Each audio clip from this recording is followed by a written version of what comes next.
Hi, you mate. Just give me a minute. I'll just pin this link on the top.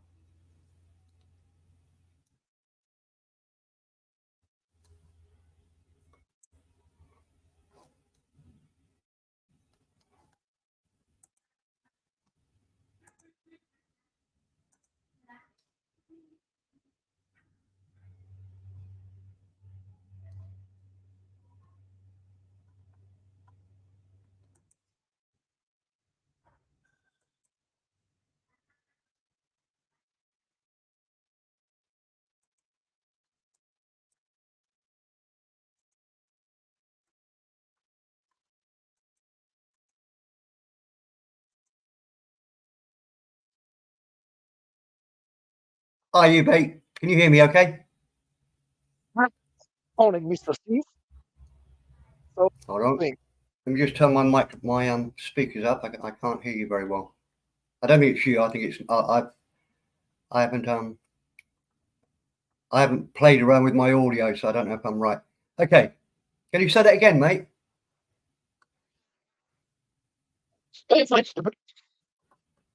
Yeah, I can hear you loud and clear. So I just caught in Steph. You said you're back at home now, yeah? I came home on the 14th. I had an appointment last week, so I had to go home. Okay. Okay.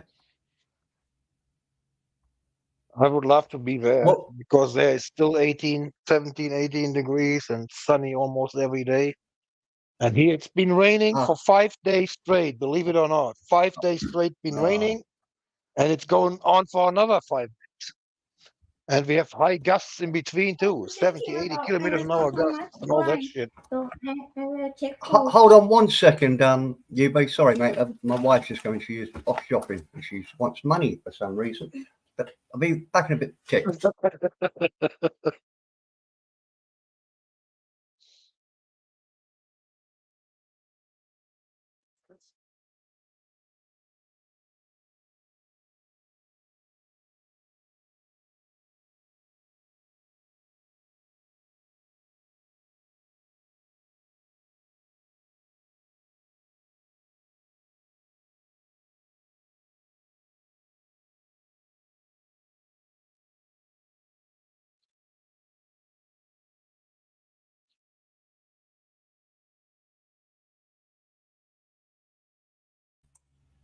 Right. Sorry about that, you be. It's a little bit No, no hectic. We, worries, we, man.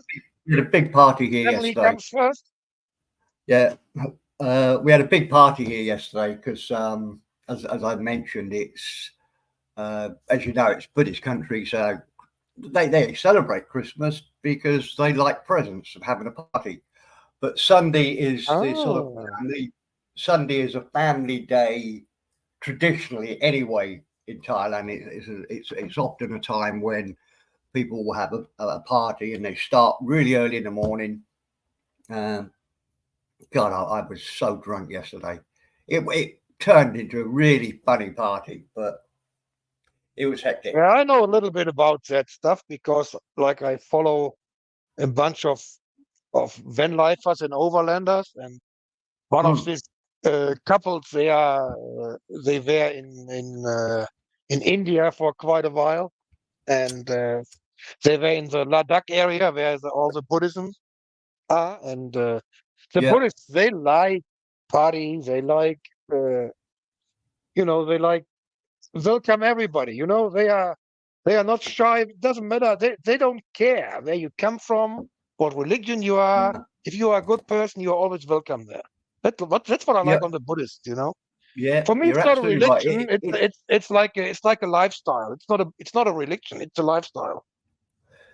And as you said, you hit the nail on the head. They're a very tolerant. Like, I'm against religions mostly anyway, but I think the Buddhists. I think you could argue they do less harm than most other structured religions, and they're very tolerant. As you say, they don't care whether you're Christian, Muslim, or anything. Hello, Graham. Jump on, mate, because I'm just filling in a space until somebody comes on and keeps you very company because I confess I'm struggling a bit this morning. It was Karaoke time in Philippines. Then all right. yeah, Yeah, that's must what be. they like in Asia anyway. Everywhere in Asia they like the karaoke stuff, right? Yeah, definitely. Um, there's club. Well, not so many now. There used to be karaoke clubs where you almost attached little rooms attached to a restaurant, and they'd go in this little room. Rent. I've never been in one, so I don't know how much it costs. But you go in there, and half a dozen people will sit singing each other's songs, and they'll often do it Yeah. at a party. They'll have a sing song every time, even if they've got no money to rub, 2 pennies to rub together. They all seem to have one of these huge, oh, meter high speakers that they have for musics and parties and what have you. Sean, I've linked the And prawn.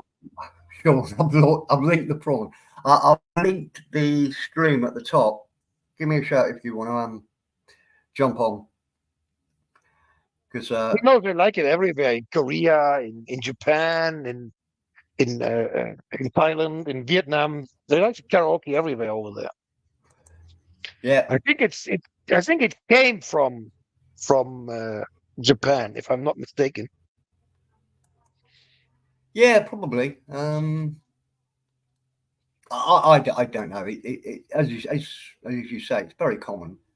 Um, I tend to only do karaoke when I'm really drunk in a bar in Thailand.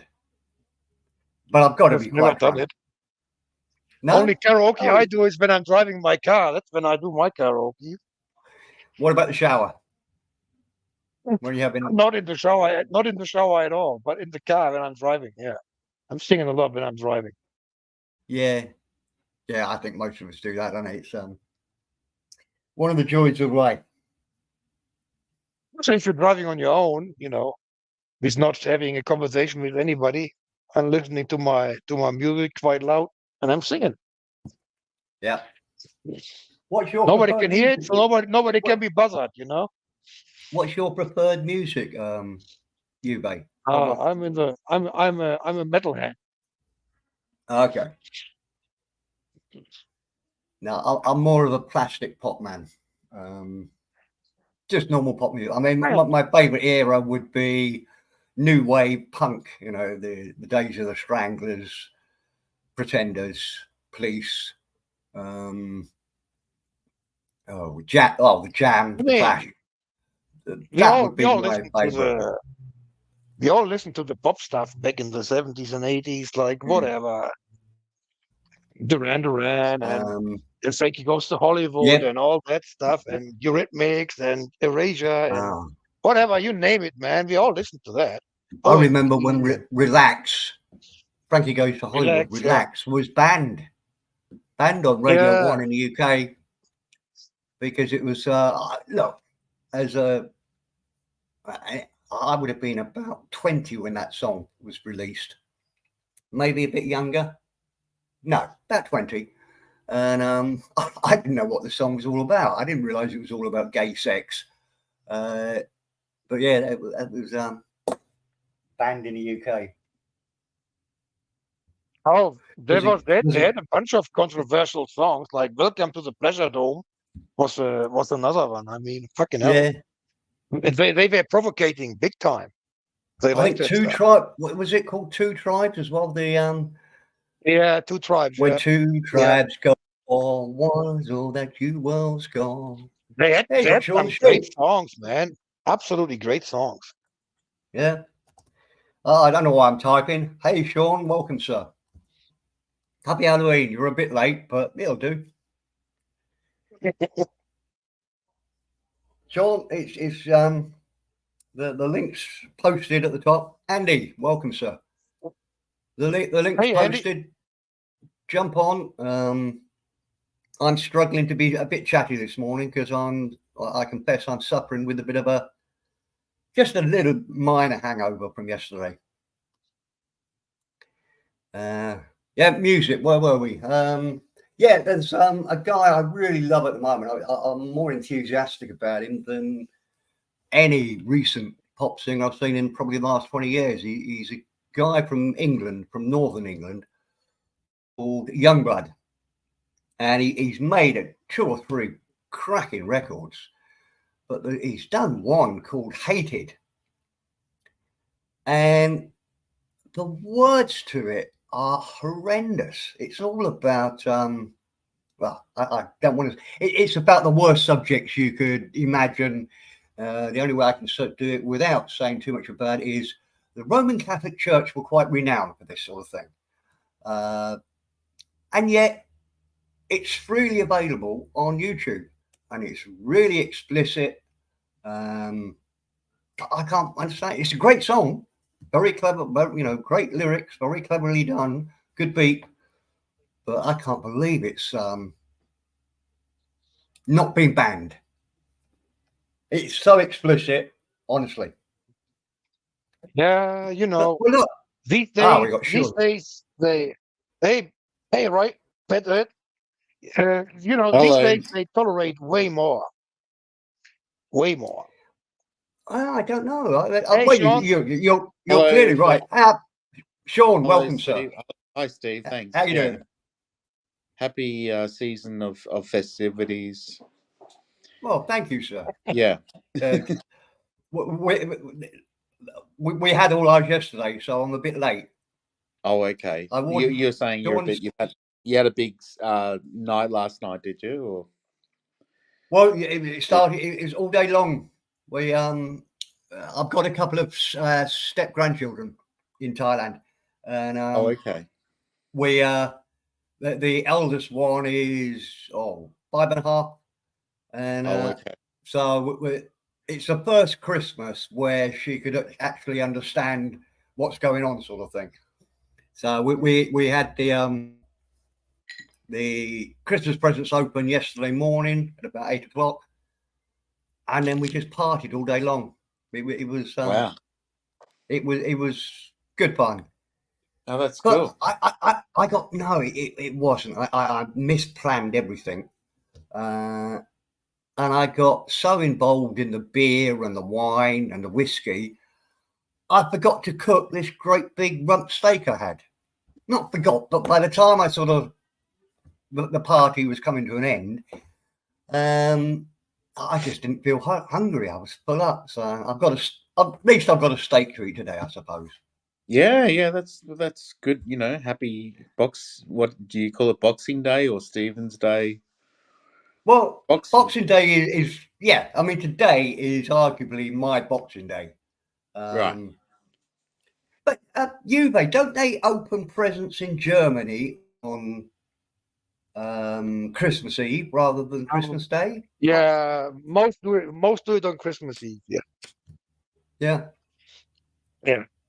And here we have 2 Christmas days. It's the 25th and the 26th. Everything is closed. So here everybody is in panic. If Christmas Eve is on Sunday, then you have 3 days straight with no open store, nothing. The only thing where you can buy something is on a fuel station or whatever. But that's it. And everybody, you should see how they go nuts here, man. In the week before Christmas, if the Christmas Eve is on Sunday or Saturday, holy doodle, man, that's crazy. Well, people are going completely insane. Ridiculous, like that. Yeah. Ridiculously, Juve. We have exactly the same in the UK. In that, going up to Christmas, everybody goes crazy, buys loads of food. Yeah, stocks up as if the place is going into a nuclear meltdown. Yes. You're not going to be It's like Armageddon, man. It's like the fucking planet goes down. What the hell? But for the last probably 20 or more years in the UK, shops only close Christmas morning. There'll be convenience stores that will open up again in the afternoon for a few hours. And that everything will start opening up for Boxing Day. So really, everybody is stocking up for a morning when they can't go out and buy food. Because Boxing Day, they're all open again. and you can always here- find a convenience store open. Ricky Nelson in the chat. Rick Rick. Nil- Happy Christmas, sir. Patriot Roy. Sean the Are Sheep. you working today, Rick? Sean the Sheep. It's not unlike Sean the Sheep to be in the chat for long before he hops on the panel. So, Sean, you better hop on the panel. Yeah, we need a bit of controversy. I'm only joking, Sean. I'm I'm pretty bored. I'm pretty boring. I mean, like I'm. No, I don't know. I'm kind of like in between. Should I drink more or should I should I go to bed? But I don't feel drunk or anything. I've only had a couple of drinks, so. Does an Irish ever get drunk? What the hell? Yeah. I went to bed early last night and woke up about 2:30. Yeah, but Uwe, whereabouts in Germany are like roughly whereabouts in Germany are I'm you? pretty South much or in the north? pretty much in the middle. Pretty much in the dead in the In middle. the middle. Oh, About okay. 100 kilometers from Cologne and 50 from Dortmund. Oh, okay. So on the Right. on the countryside. All little villages and towns here. There's no big city here around. There's good. let's say up to 100,000 citizens. There's 2 cities in a circle of 25 kilometers, but that's it. The really big cities. The next big city is Dortmund, which is I think 800,000 or something. That's 50 kilometers.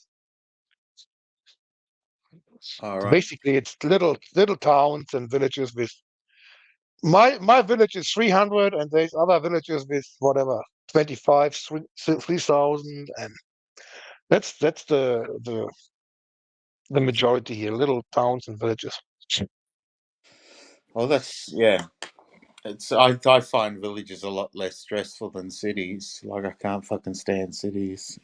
I can't live in a city, man. No way, I couldn't. I'm a village guy, and ever I always lived on the countryside, and I could never live in a city. Never ever. I would get crazy. So all the stress every day, and the traffic, and the freaking Yep. noise, and holy doodle, man. No way. Yeah. That would never be my stuff.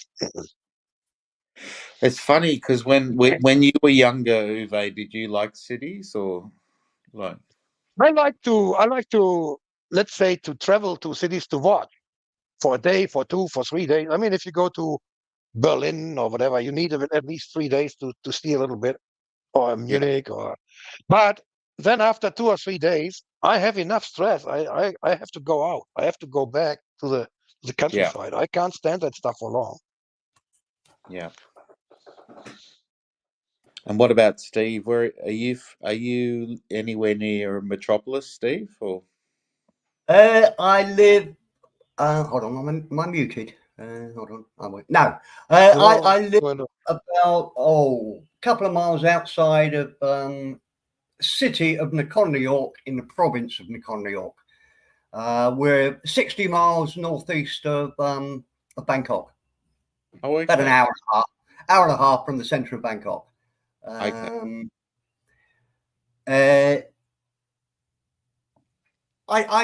don't know. I've sort of lived in both.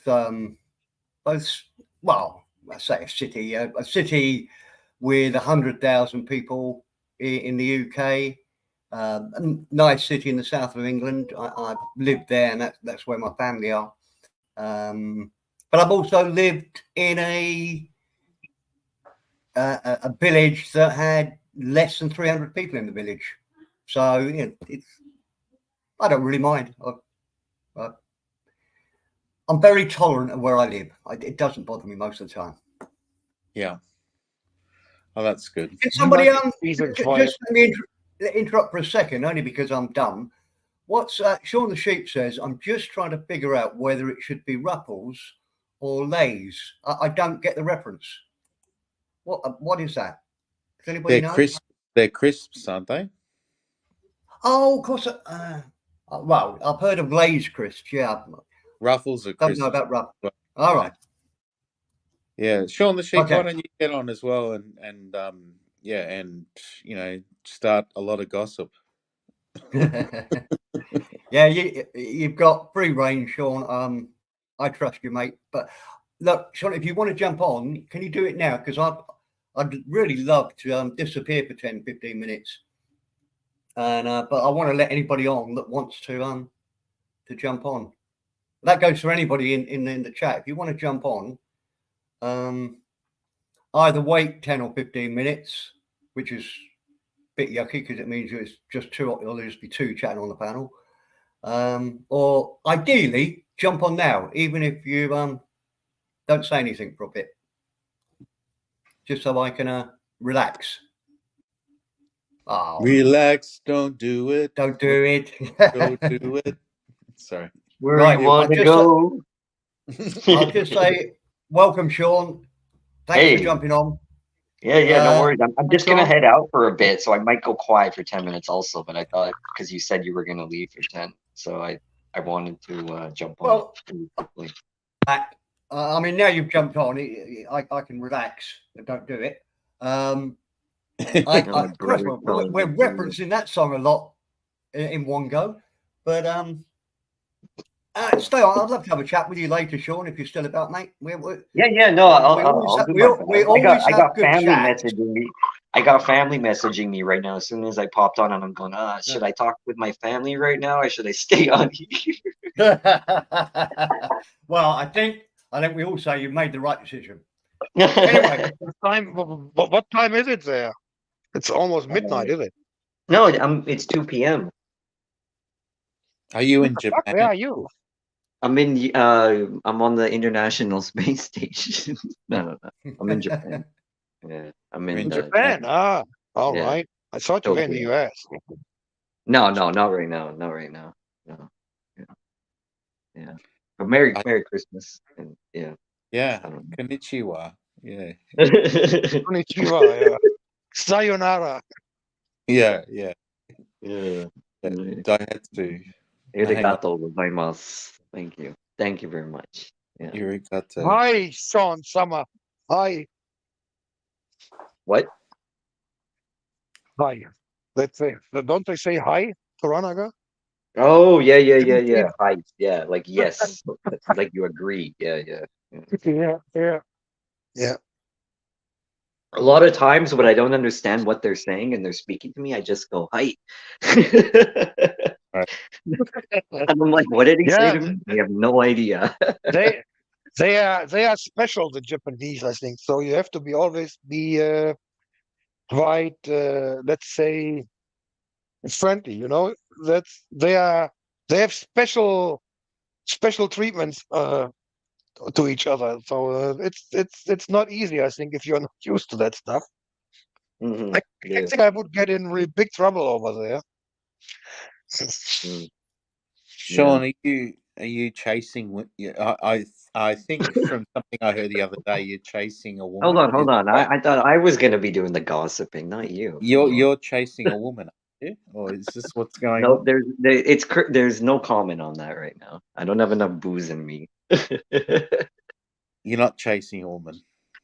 Are you either chasing her or have you given up? I think she's chasing me. Actually, I don't know. I'm not too sure. I don't know what the deal is. How do you know? Is she like? Women are so complicated. It's like a guy trying to make do cooking for the first time. It's like, what the hell am I doing? I'll just follow the instructions and hope it comes out of the oven okay. Yeah. Anyone get that? Come I on. I dated a Japanese bird for a bit. Oh yeah. How did that go? I got really bored. I got really, really bored. Incredibly bored. Like it was just. Really? Like, It was. do you mean that? Do you mean that in sexual terms, or do you mean that like in general? Like she just was crappy at conversation, or was she just like not good in bed? And you were sitting there and you were like, well, Might as well watch some TV. No, it was pretty much everything. She was very pretty, but it was just Yeah, yeah. They're good. They're great at first. it's You're on too. Don't cloud you think nine. it's too much of a culture jump? Don't you reckon? It's Yeah, it is. seriously, It is. You yeah, don't think it is, but once it is. enough time goes by, you're like, Yeah. wow, what have I gotten myself into here? And you're just like, Honestly, it's like marrying two opposite worlds, yeah, and yeah, 100%. Yeah, exactly. having to keep living with that, like keep translating something from one world to another and going, and oh, that's okay. Yeah. Yeah, I yeah. It's tough. Yeah, and a lot of times he used to, the place where they expect you to sort of follow their lead. Like I their culture. this I is think the Asian are different anyway, but I think the Japanese are very special. Some for some reason. Guys, I gotta. he's got to talk on the phone. Um, I gotta do a yeah, phone call. yeah, oh, that's all right. Hello? Um, yeah, it is. Uwe, from my experience, it's too much of a culture jump. It's just Yeah. they are very very beautiful people. Like the Japanese are great people and everything, but yeah, the woman I dated, it was just two worlds, two different worlds, and I think it depends on how much open mind they are. If they are, or if they have been living in Europe for quite a while, they maybe change a little bit. But yeah, yeah, I think inside Japan, you would. I think that would not work out for most Western world people. Like you're too different, with all kinds of stuff. With medication, meditation, and with a general uh, uh, view of the world, I think, and all that stuff. I think they are completely different in Japan. Mm. mm. Yeah, very different. Yeah, very very different. So, Uwe, have you been? You haven't been down to Asia. You haven't travelled down that way, No, or no, no, no. I mean, culture-wise and nature-wise, I would love to go there, but Southeast Asia, I couldn't stand the freaking weather, man, and the food. No way. This humidity heat, well, that would kill me. And really? I'm very very picky on food as well, so I would have a lot of problems with food over there. So, but I mean, I would love to see all these nature temples and all that stuff. That would be freaking cool. But Yeah. yeah, I've never been to Asia. Only time I've been to Asia was on the Bosporus Bridge in Istanbul. That's it. Oh, okay. Yeah, yeah. That's Asia. Yeah. Yeah. Did you like You- Istanbul? Istanbul, that's nearly 30 years ago. I think Oh, they have grown up by at least 7 or 8 million after that. But yeah. it's insane. That city is insane. Yeah. It's pretty cool. Um, yeah, I've been there There's a twice. lot of history in Istanbul, Yeah. with old churches and all that stuff. There's a lot of history. Yeah, I mean, it was originally called Byzantine, Constantinople, yeah, yeah, Byzantine, and then it was called yeah, Constantinople, and then it was called Istanbul. So it's had yeah, three different names. yeah, So yeah. yeah. It's very very historical. That's one of the most historical cities in Europe, I would say. I drove around. I drove around Turkey with a couple of friends. Yeah, all around the country. Went to. I wouldn't recommend Ankara. I don't recommend that as a place to go to. It's a bit full on. It really is like. But Turkey, I think, is maybe in Europe one of the most, let's say, individual countries with all kinds of. You can say they have all different climate zones and everything. They have everything there. They have mountains and snow and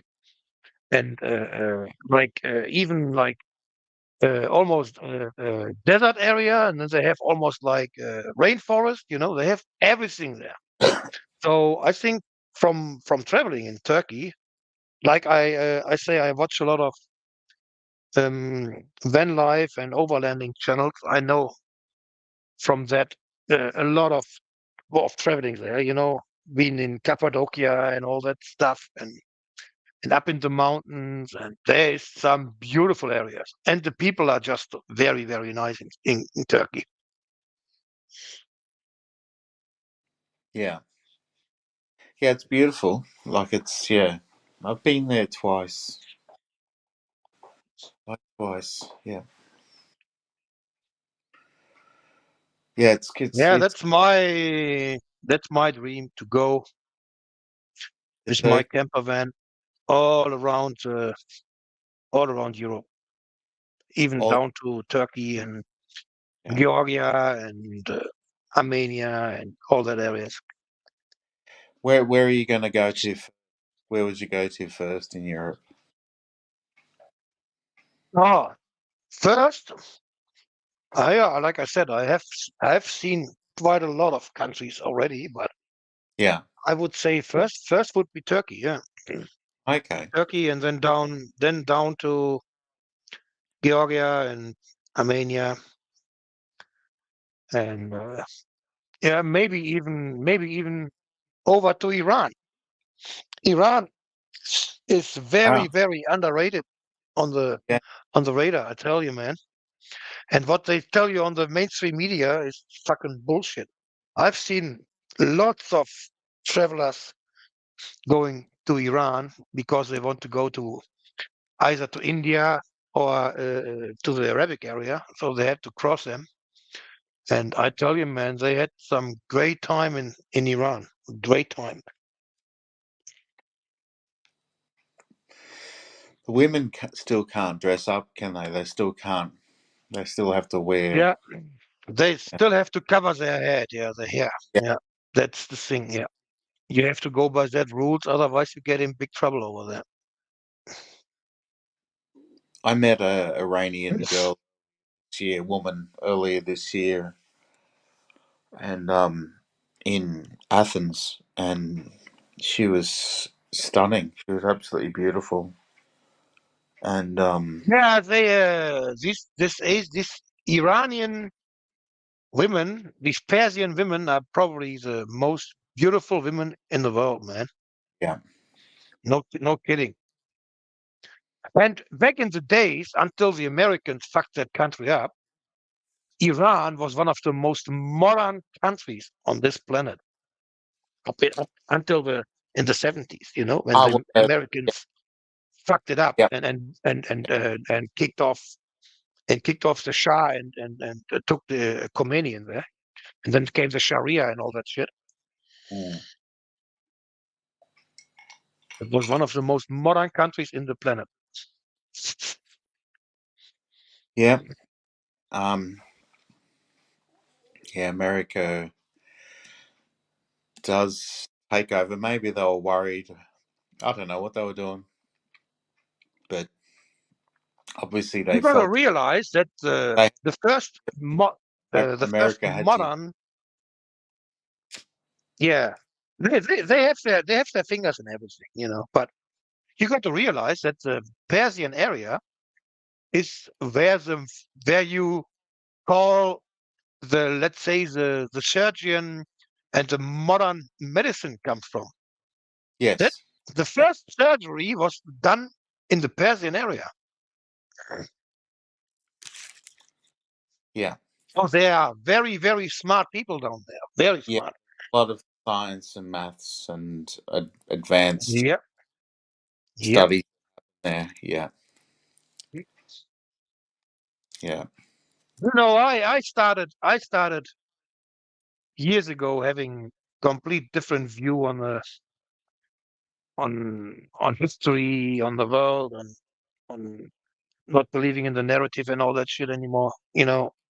And then Well, if you go deeper and numbers, deeper, you figure out it, how much lies you got told in your life.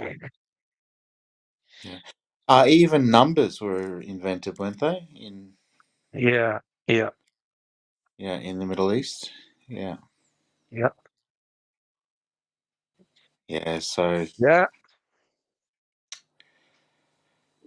you can't stop progress. You can't stop progress. But but that's the thing is that I suppose America. This is the thing. What? Okay. So, okay. What do you think of America's stance on the area that we shouldn't talk about at the moment? It's not funny, but like, what do you think of the American stance on Gaza at the moment? You know what? It's all fucking hypocrites. What it is. Yeah, They have been they have been supporting Hamas and Gaza yeah, and all the Middle East countries. All our Western countries have been supporting them with hundreds of millions a year and thinking they spend it for schools or for food or for medication or whatever. Are you fucking serious? And if the Mossad they say is the most efficient and best agency in the world, then it would never be possible to happen what happened. Never ever. That's all I will say to that. I will not go in any conspiracy or any and I don't say that it was okay what happened, but no, I don't go in any deeper stuff. This stuff is going on for thousands of years. It's not going on for the last 50, 60, 100 years, for thousands of years. Thousands of years this has been going on. So no, there's always two sides of the medal. yeah. Always. But Did you? it's what the narrative makes out of it. The media is controlling what you know, what you see, and what you are allowed to think. You know, that's what it is. That's Yeah, right, Graham. yeah, That's right. yeah. It's worthwhile to see an issue from all directions. You can't know too Yeah, little about. That's why I wouldn't say shut off the media. I'd say look at everything. You know.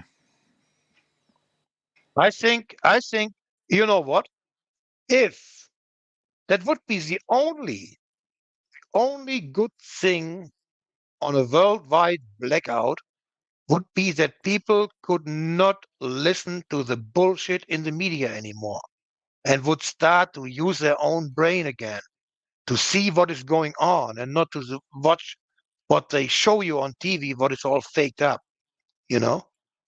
That Mm, would be the big game changer. I mean, we all know that billions of people would die on a blackout if hospitals and all that stuff would not be having power and all that stuff. But if people would not consume their freaking TV shit anymore, that would change the world in a heartbeat. I guarantee you that in a heartbeat. Hey, Big D, that So is would our major problem is the fucking media. yeah. So I do when I get up for work in the morning. I do listen to the news headlines. Is that is that bad or is that is that I shit? think it depends what you make out of it. If you Yeah, believe all that stuff, yeah, that's that's not the best idea. I guarantee you that. I would say in 90% of all the cases, what they tell you in the news, you have always think it's the opposite what they tell you. I give you an example. A couple of months ago, there was uh, an interview with the biggest German mainstream media news DW. with an old lady from got released from Gaza, Right. and she was picked up by her daughter. And this journalist from our TV station interviewed this lady, and because the old lady couldn't speak English, her Yeah. daughter was answering her mother's in English. And then they told here in the news that the old lady said it was horrible, and they treated her like crap, and she didn't got food and no medication and all kinds of stuff. That's what they told in the media. And then there was a group, they filtered off the English words from the daughter, what she really said. And she said that she was treated absolutely well. She was in good medication and medical treatment, and they got enough food, and nobody was touching them and whatever. So that was exactly opposite what this old lady said. What happened Yeah. to her in that 2 months she was in there? What they told them on the TV. And that is not any bullshit or whatever. That's a true story. That happened about 2 months ago.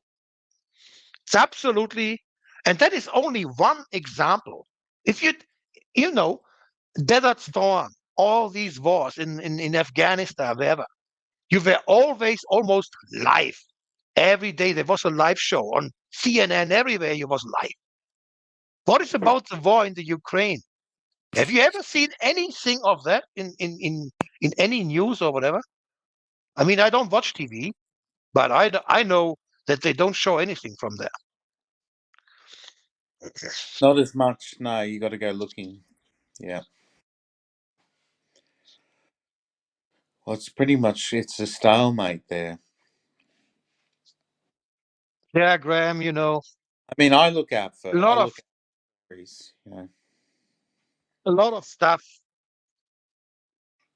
It's all this brainwashing and this manipulating of of our minds, of our brain. It's all going visual. We all know the visual is the best. And they even look all the movies over the last 60, 70 years. Hmm. What they told us in the movies. And we didn't realize that it's a fact that's gonna be there someday, you know? And we haven't realized it was propaganda. And that's the same what's going on in TV every single day. It doesn't matter if it's any of these freaking bullshit talk shows on the days when nobody is. There's always that's actors in there. They're talking their shit. You would never think that any normal person goes in a talk show like that. No way. So there has to be actors. So it's manipulating, and it has been going on for decades, for decades. Yeah. It's, Well, it's evil. I suppose, like from my point of view, it's all down to there's a monster in the world, and the monster is capitalism. You know, like, and Yeah. nature of it is that it will bleed into any place it can. You know, like it will Thing see is that you have to opportunistic. the It yeah. makes like it makes profits from every single little place they can make money from. So what you're seeing is in rural communities that services are being cut, and then you're seeing everything. You know, like you're seeing it's just a force beyond human nature that we've created, and of course, so that force sees that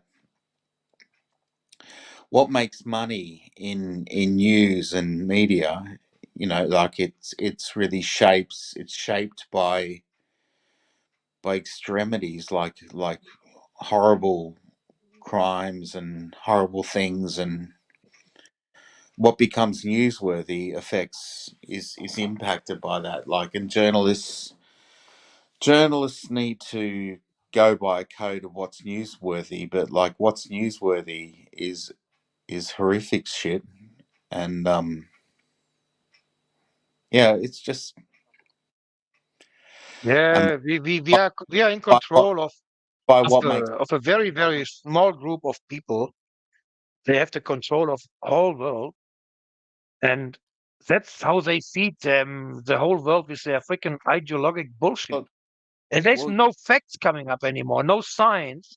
Nothing is countable anymore. It's all this ideologic fucking bullshit they come up with. If it's the climate change, if it's this woke LGBTQ freaking plus bullshit, whatever you want to take, yeah.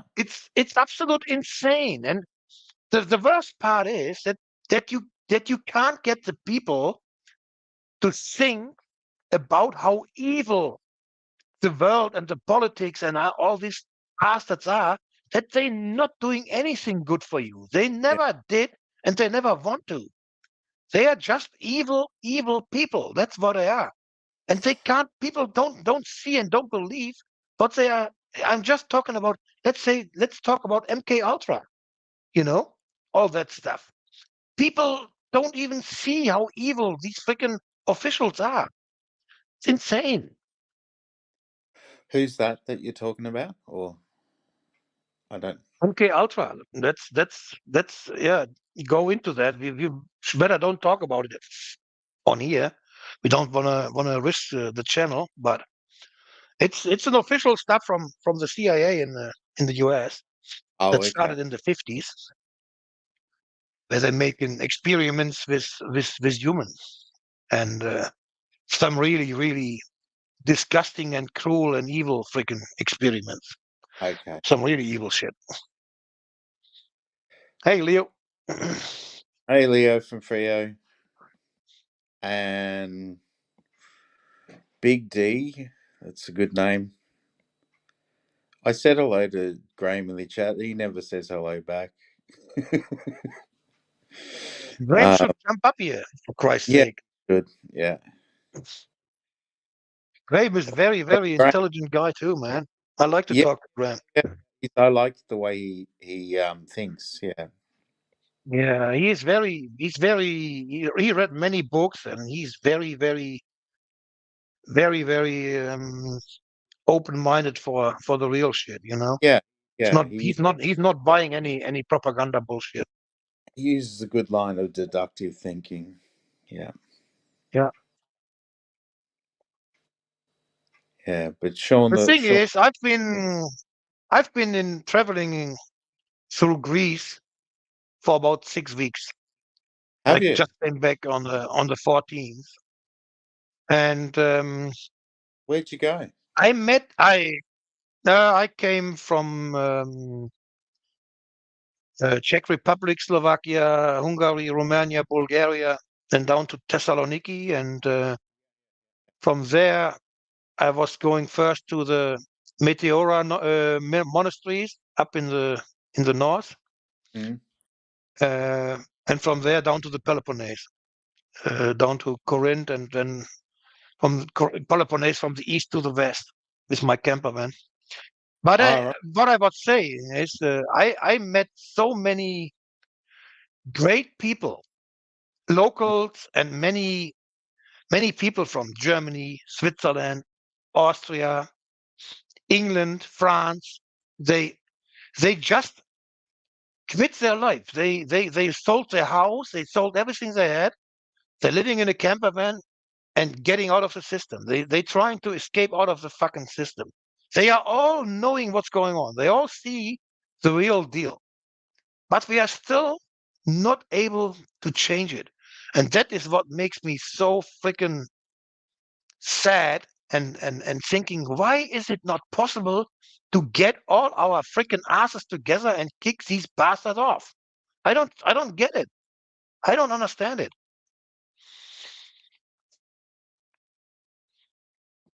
Yeah. I don't know how they. How do they make their income? Like I said, they sold everything. Some of them working remote a little bit, doing whatever booking, or some of them are having some income from crypto and all that shit. It's all kind of different um, career and different way of life. The first thing I mean, I don't know if you have ever been in camping, but the first thing is camping. You learn how much stuff you don't need in your life. That's the first thing you learn while you're camping. Mm. Even with I have a small little camper van, 21 foot long. There's everything in I need. I have a little shower. I can't use the shower, but I can wash myself in there. I have my toilet. I have my kitchen. I have Yeah. my bedroom. I always sleep in my own bed. And you have so much stuff at home that you don't need. Only thing what counts is what you need to stay having an enjoyable life. And you don't need all this crap at home. You don't Mm. need it. That's things you realize when you are going out for camping, even for 2 or 3 weeks only. But if you're doing that for a longer period,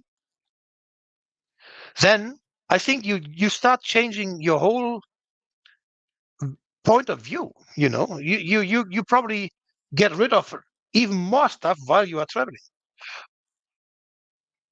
Yeah. So and So it's So it's kind it's of a kind of freedom too. It's you can stay wherever you want to. You're not fixed on any point on any house or whatever. You can go wherever you want to, and if it's not fine, if the weather sucks, or you don't like the people, or you don't like the environment, or whatever, you go ahead. You know. So I've camping. been the first 2 weeks. I have been uh, staying free for the first 2 weeks. I haven't stay on any campground or whatever in the first 2 weeks. I was only staying on park sites or on the beach or whatever. And then uh, because I'm pretty much independent autark, I have 2 solar panels on the roof and a good lithium battery in there. And yeah, I can stay for free for days, for weeks. Yeah. I love that way to that's my way for traveling for holidays. I love it. Yeah. Yeah. No, it's cool. You can. It's particular. It's really good in Europe. Like a lot of people do that in Australia. Is get a camper van and go all around Australia. I go all around Europe. Have you been to Italy, Uwe? Yeah. Couple times, yeah. Did you like it? Or Oh yeah, for sure. Italy is nice too. But I can tell you, I've been in northern Spain, I've been to France, I've been to Italy, Austria, Switzerland, England, Scotland, Netherlands, whatever you want to take. mm, Greece was by far uh, the best I've been to yet. yeah, That was so freaking nice down there. yeah, It especially down on the Peloponnese. There's no big cities. There's only Patras and Kalamata. That is the bigger cities in the Peloponnese. But it's mostly all countryside, and the people are so nice there, and it's just the lifestyle. Everybody is so relaxed. You yeah, don't see one single person stressed there. Not one single person. If you see somebody stressed, it's a tourist. I guarantee you. It's not a local. No way. Yeah, They are so calmed down, so leveled. That's fucking gorgeous, man. I love it. it is, isn't it? So I've been to Zakynthos, which is on the west coast, but Peloponnese down the bottom. But Yeah. I've been to Greece about 4 times, I think. Yeah, it's cool. Like it's just. Yeah, it's gorgeous. And the I was food, there. I was man, it there. tastes so different. Yeah, I was there this year, and it was just it's really. I started here on the 5th of November and came back on the 14th of December. So I took 5 days to get down there. I had a freaking emergency in Budapest as well. I had to go to the hospital there for a day. Oh shit! And like I said, and then I stayed about 4.5 weeks in Greece, and then I took the ferry back from Igoumenitsa to Ancona, Italy, and from there I traveled home in three stages. But that's the That's the the only thing. whole spirit there, the spirit of that country is so cool, man. And you Yeah, have so well, great it's nature. You have everywhere is mountains. And if you go on the Peloponnese, you always be surrounded by mountains. You never see any flat spot. no.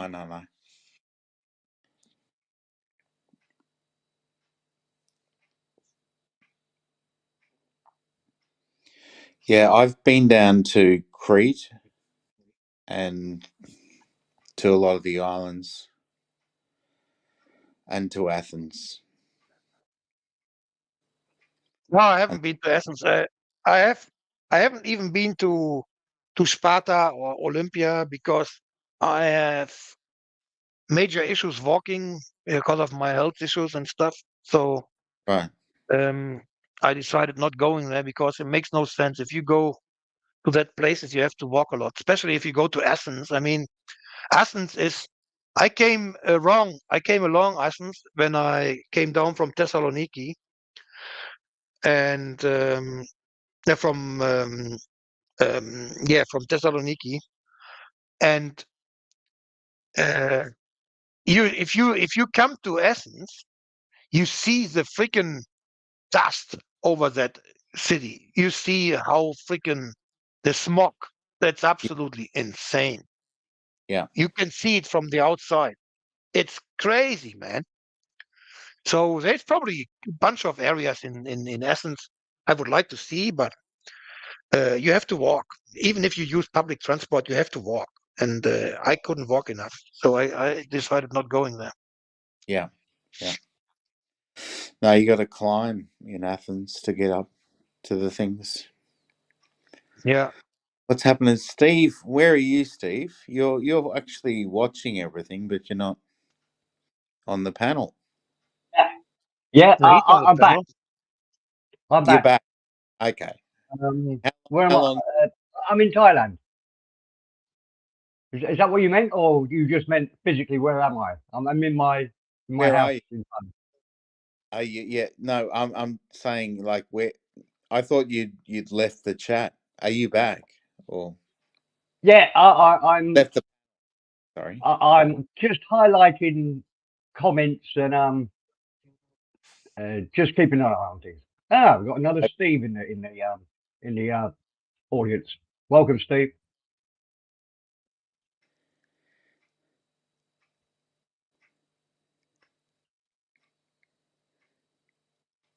I think you've had all the good conversations though, so I'm going to have to go back over what you said. Just to, I think the funniest thing very recently is that Trump has been banned from the primary elections in Colorado. Have you? Is that Yeah, hit your that's hit insane. your That's radar? And that's the insane, man. weird thing about it, the weird thing about it is He that hasn't been uh, banned. He hasn't been banned. oh yeah, Yeah, they did. They did. They the did. They did. Supreme They Court did in ban him. Colorado have, Yeah. have decided and he's He's been not banned allowed to go to the from election. elections in Colorado. Now, Yeah. in the great scheme of things, it makes no difference at all because Colorado is about as blue as you could possibly Sean is make it backstage, Steve. blue. Huh? Sean is Say again? backstage. Oh, sorry, Sean. Sean. I was miles away. I can't see you. Hold on.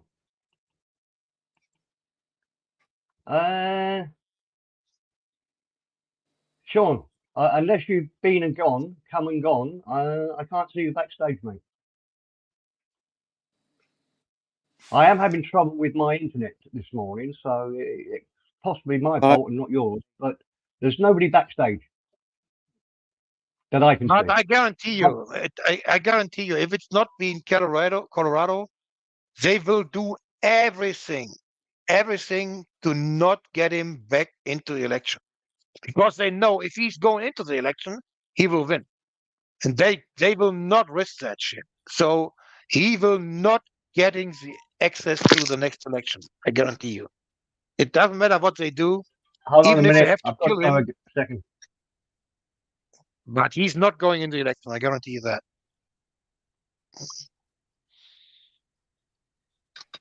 Yeah. I don't know what are you guys talking about? Drugs?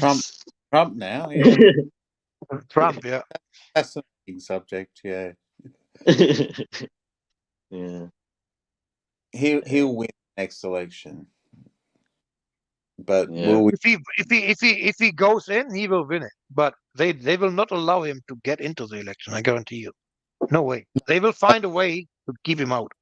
Right, so with Colorado, right, so it's gone, there's been a judgment made, but then it has to go to appeal, and the appeal process is the Supreme Supreme Court. will go well beyond the election, like Well, no, the Supreme Court will rule that he will be allowed in it because the judges I would bet I would put Republican. money on it, Sean. It'll be 9-0. Oh, 9-0 in his favor or against him? Yeah, absolutely, in his favor. Yeah, Even okay, yeah, the you're right. Colorado Supreme Court, where there are 7 Democrat judges, even theirs was split 4-3. And if you read the Minority Report, the guy's scathing. It's just a step too far. It's ridiculous. He's been charged with insurrection, or they've said they're banning him for insurrection. Nobody from the January the 6th affair has been charged with insurrection. Nobody's been even charged with it, let alone prosecute for it. So it's just ridiculous. And see, that's it's already proved that the FBI was involved. Yeah. It's yeah, it's insane that all that stuff gets hidden from the public, from the mainstream media. It's proof that the FBI was freaking involved in this shit. It's absolutely crazy, man. It is. It's horrendous. It's absolutely crazy. And it's crazy. But there's got to be. I don't know what the plan is, because saying that he's going to be, it's just adding fuel to the fire. That decision will be reversed by the Supreme Court. I would say 9-0, because the Supreme Court is all about federal laws. They don't want states making up their own mind. So even if one of those judges hates Trump, they're still going to vote 9-0, because the Supreme Court of America is all about federal governance. And plus, you guys are missing the main point. Go on. Twitchy is back in America. He will have a say. Do you mean our Twitchy? And give you an argument. I don't know.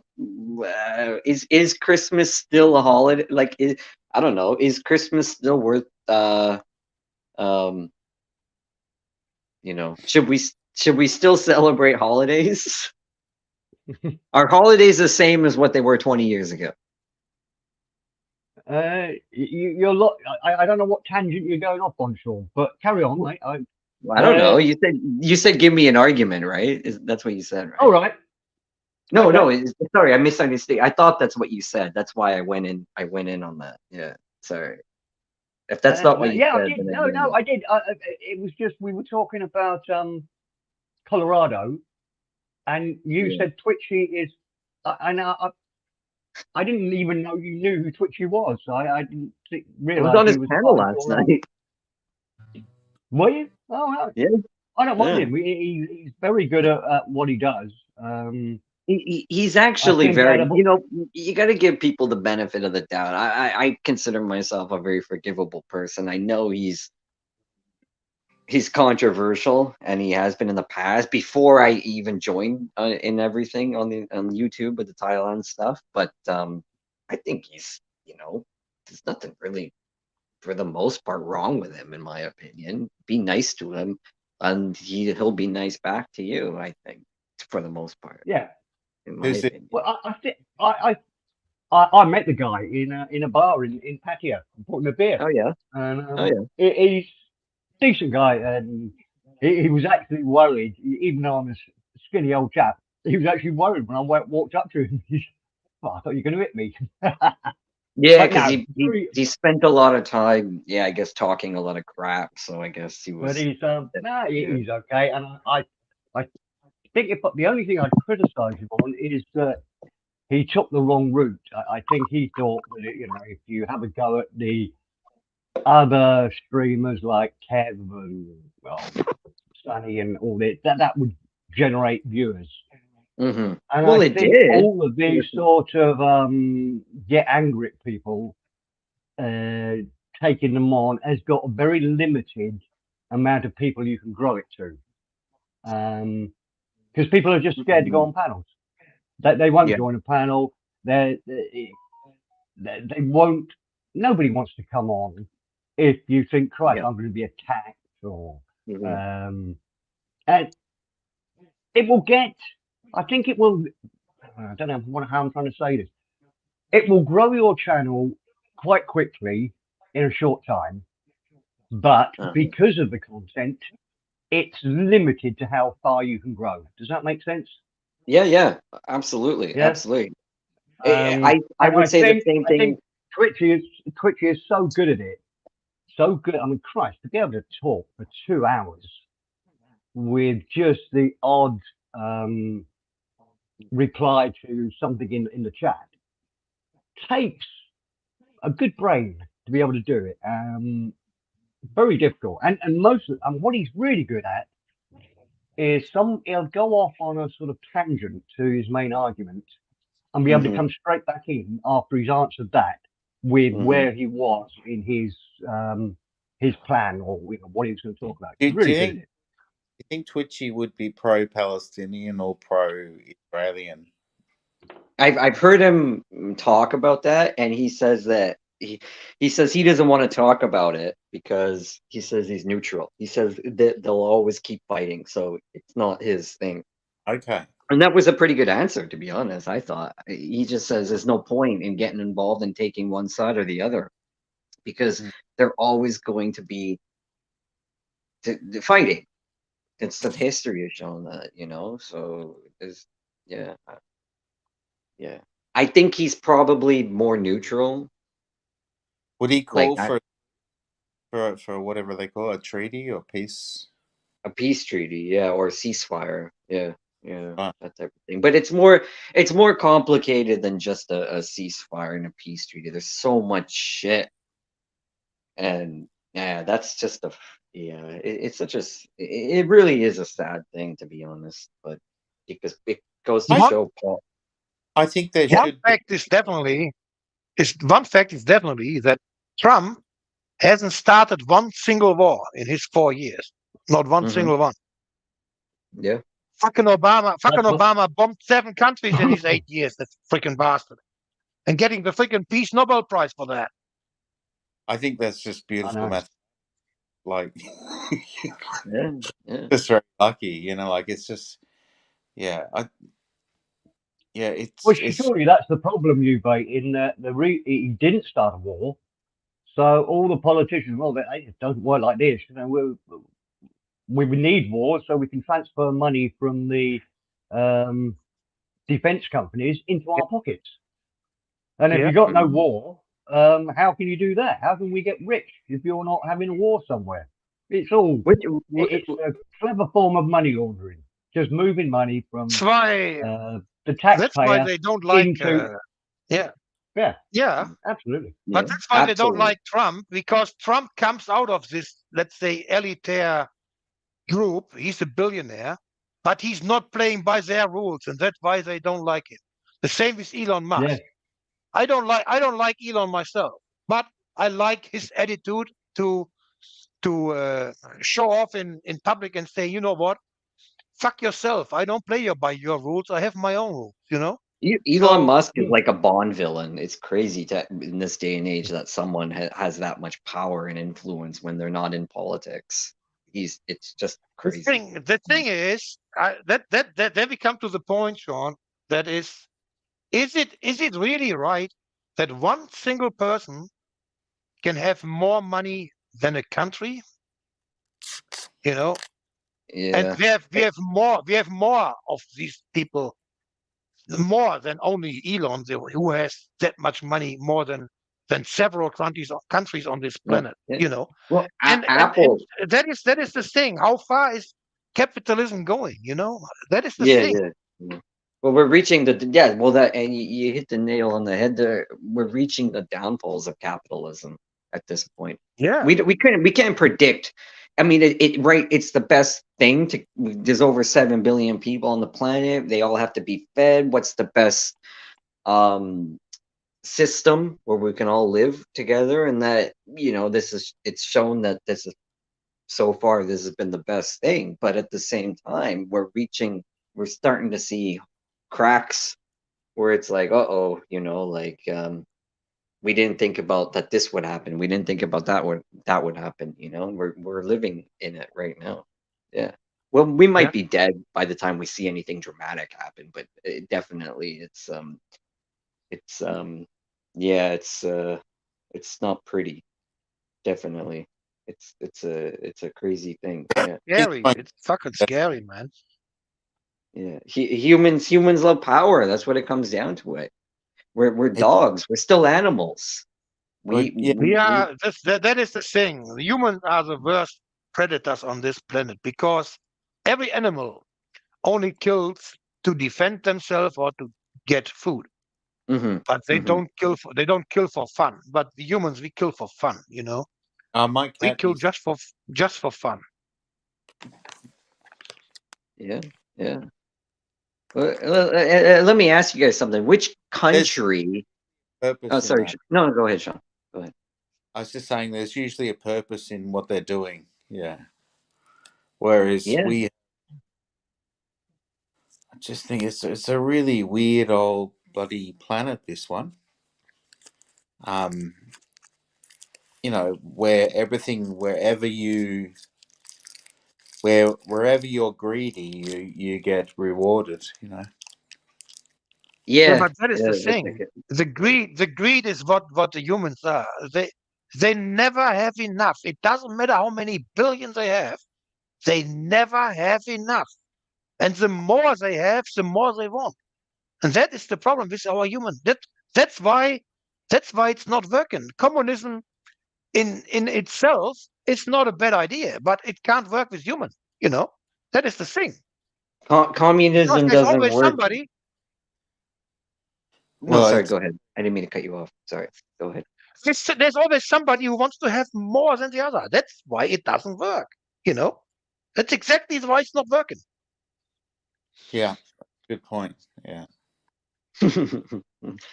But all right. Well, let me ask you something. Which country has the best women? Come on, that's a better topic, right?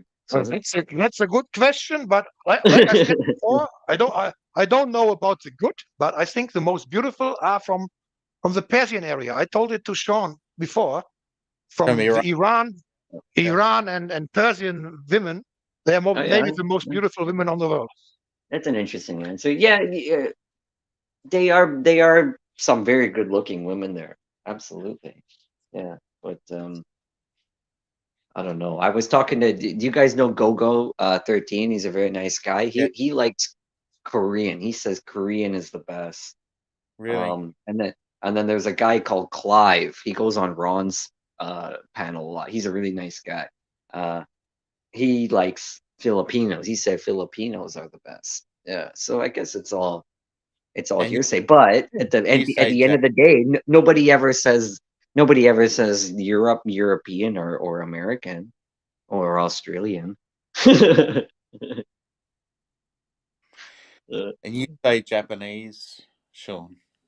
Yeah, but like you were telling me before though, like because you were in a relationship with one before. It's tough. You're on cloud nine at the beginning. She's loyal, she's beautiful, it's great.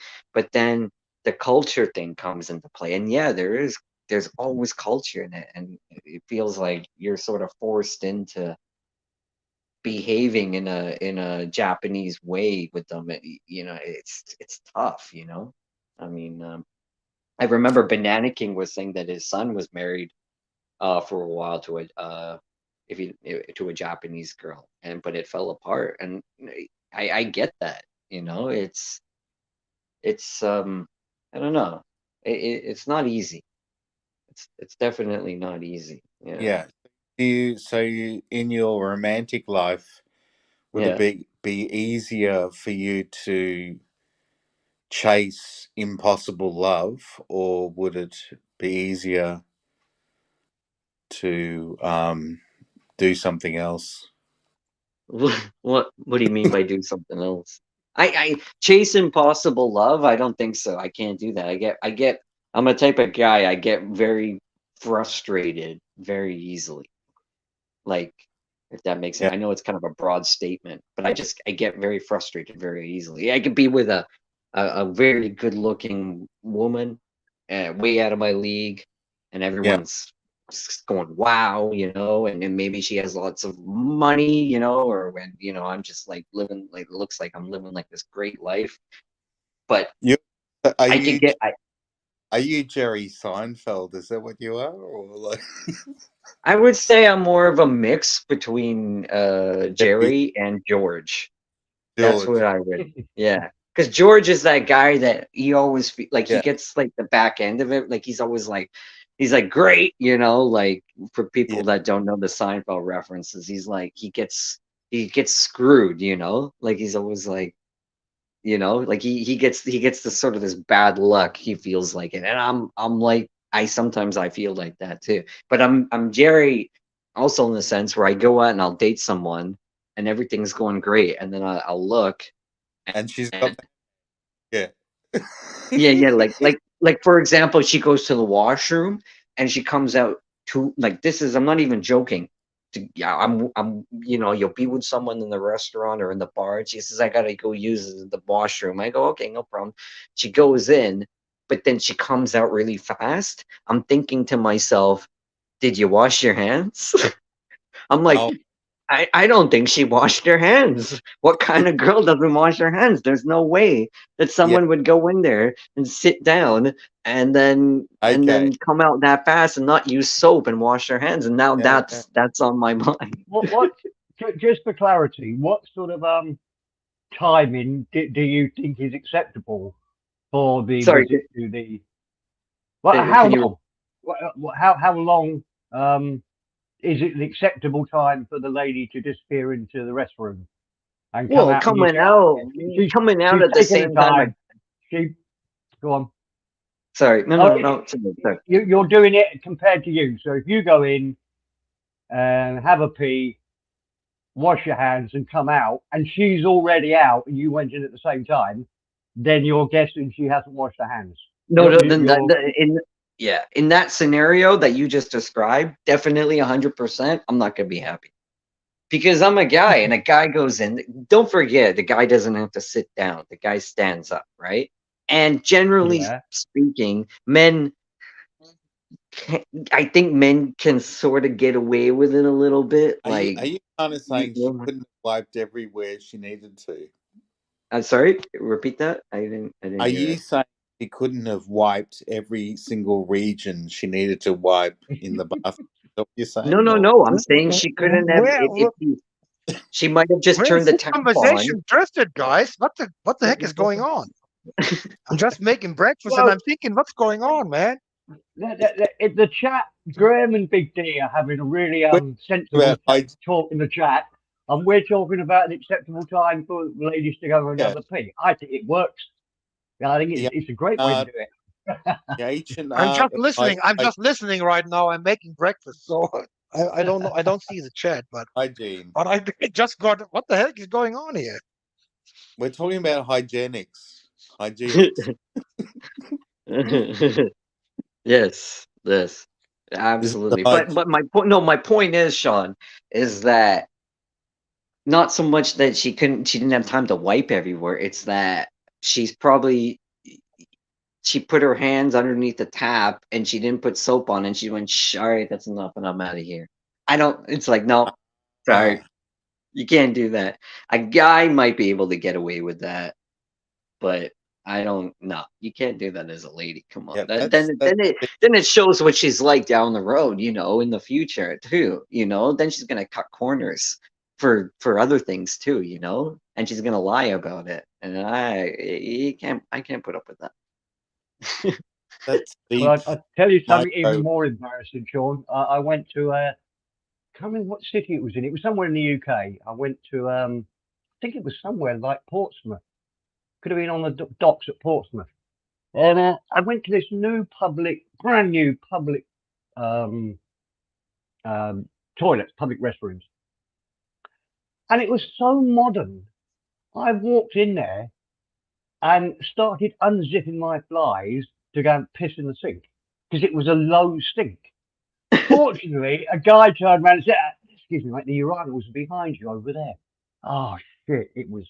I didn't go as far as to get my dick out and pee in there because this guy stopped me. But Yeah. it was just so modern. It was like Yeah, state of the art, and it just threw me totally. That's funny. Anyway, sorry that totally destroyed your conversation, but it No, very no, no, embarrassing. not at all. Not at I've all. never thought about timing. I good confess, question. never Yeah. been a worry. I won't tell the story because it was told to me in confidence. But Rick But Nielsen, who was on earlier on, has got the best story about that sort of thing that you'll ever hear. So when you catch Rick, he's got the funniest story about that sort of thing in Thailand. so Makes me maybe cry with laughter when he tells it. maybe Sean's girlfriend did a piss standing up and washed her and soaped her hands. Maybe. Yeah. I mean, let's face The it. hell, man? It That's doesn't. some It doesn't series take. now. What the? It doesn't take a woman any longer to pull her Hey. knickers down and sit on a toilet than it does for a man to fiddle with his flies and. I mean, Yeah. I have to undo. I have to. I'm not bragging here, but I have to undo my belt to sort of get to the flies on jeans and shorts and things. So it probably the woman could do it quicker than me. I don't know. Yeah. It probably needs more investigation, Sean. I'll look into it further Sean, before maybe I. super efficient. Maybe she's super efficient. Oh, Yeah. it's very quick, isn't it? If you watch a woman do it, which we tend to with wives and long-time girlfriends, it's really quick. Maybe you It's a should quick down, sit down, bang, up and away again. put up a spy cam in your house. Yeah. That's the sort of thing they No, like in well, Japan, that's- isn't it, Sean? I'm sorry? That's the sort of thing they like in Japan. There's lots of upskirt videos and Yeah, whatever. they have that. Yeah, Seems in to Japan. be very Korea. popular in Japan. I wouldn't put it as popular. I would say it was a common thing. Yeah, but they've cracked down on it. So, like for example, like for anyone that's never been to Japan, when you go to a public restroom and you go inside the bathroom stall and you close the door, the entire door from top to bottom is sealed. So God. Right. in the West, in Europe, and in America and stuff, there's like a space, Mm. right? Yeah. Sure. There's no space in Japan, and the reason why you're like, hey, there's no space, and when you sit down, you're like, hey, this is weird. There's no space. The reason why is because people would put I think people would put their cameras underneath, so Wow. they, yeah. So, but well, I don't understand how anyone would get off on some public thing of putting their camera underneath and watching like a woman take a dump. You know? No, I couldn't agree more, Sean. It's the thing I don't want to see. Do you know what I mean? Yeah. It's a real turn off. No. And water sports and all that sort of no. Ugh. And the word, I won't go You into it. It sounds like it sounds like I'm far too much of an expert on this. I'm I'm gonna not. guys but- out. I'm gonna time you guys out, and I'm gonna send you straight to Ron for that kind of talk, that kind of potty talk. Oh, with Ron, yeah, Ron. We change the subject, Sean. All right, okay, all right. Let's talk about What else? sports. Oh yeah, we can talk about a similar subject. It's on the, and you might know a lot about this, or more than we do. Have you been following this Johnny Somali character who's been arrested? in Yeah, Japan? sort of. Yeah, someone told me yesterday that he got fined in Japan. I don't know the amount of money he got fined for, but the way he was behaving, that's his penalty. But I looked it up on YouTube and I couldn't find anything. All I can see is that he's still apparently he's in jail. Yeah. So Yeah, I that's would what be I saw. I think he's had what do you call it when you go to the court for the first time? An arrangement? Is it an arrangement or an arraignment? And he apologised. Made a few. It wasn't a great apology. He made a few. Do you Tried know to in excuse Japan when you get charged with a crime, it's a 99% conviction rate they have? And with a Wow, foreigner, it's going to be probably even worse than that because a foreigner is just, there's no way of getting it. I really hope he spends some time in jail there. He's Yeah. already Well, he's already in jail now, isn't he? well, they've already given him the middle finger. So, like in Japan, you can be detained. I think it's for 23 days, 23 or 28 days, something like that, without charge. Right. They can detain you, and the lawyer, you can have a lawyer and stuff, but they can still keep you in jail for that long. So they detained him like a month or two ago or something like that, and then his 23 days were up, and he was let out, and then they called the news media, and they rearrested him as he left, and then they detained him again for another 23 days or whatever, which I think he's still there right now, and they've charged him. They've charged him with I don't know what the law is, but he was in a restaurant and he was playing loud music, and like really loud music just to piss everybody else off, and the staff told him don't do that, please. And he continued doing it just to show the controversy. Just the content. Yeah, pretty much. And they charged him. The two I've seen, I mean, one of them was horrendous. He was on a tube train, metro, and he was saying to all the people around him, shouting, Hiroshima, Nagasaki. Yeah, what was the other one? We're going to do it again, because I think he's American, isn't he, by birth? Or American by nationality, rather, or citizenship. And something like that. Again. Because I don't think he's from Somalia at all. I think he's just taken that name because he thought it was a catchy name. Yeah. And then he did an article on him not too long ago. Yeah, talking about him. Who did? Sorry? BBC. They did an article on him not too long ago, talking about him. Yeah. Is it big news in Japan though? Are they sort of is he over the front news? I don't think so. No, they wouldn't. Yeah, no. Japan, the media they're not going to talk about something. If he gets convicted of something big, then they might put it up there. They might show it. They might put it on the news. Yeah, but they're not going to talk about it beforehand. Yeah, because that's not their thing. The news is more like, we're safe, like the weather. the weather is usually your frontline news in Japan. Oh, Alright. Hokkaido up north had a snowstorm or something like that. Yeah. You know, it's because they don't want to talk about other stuff. In my opinion, you know, Mm. they don't want people to have opinions, yeah, to a certain extent. But it's not Well, as bad as like Vietnam and stuff like that. But yeah, I don't know.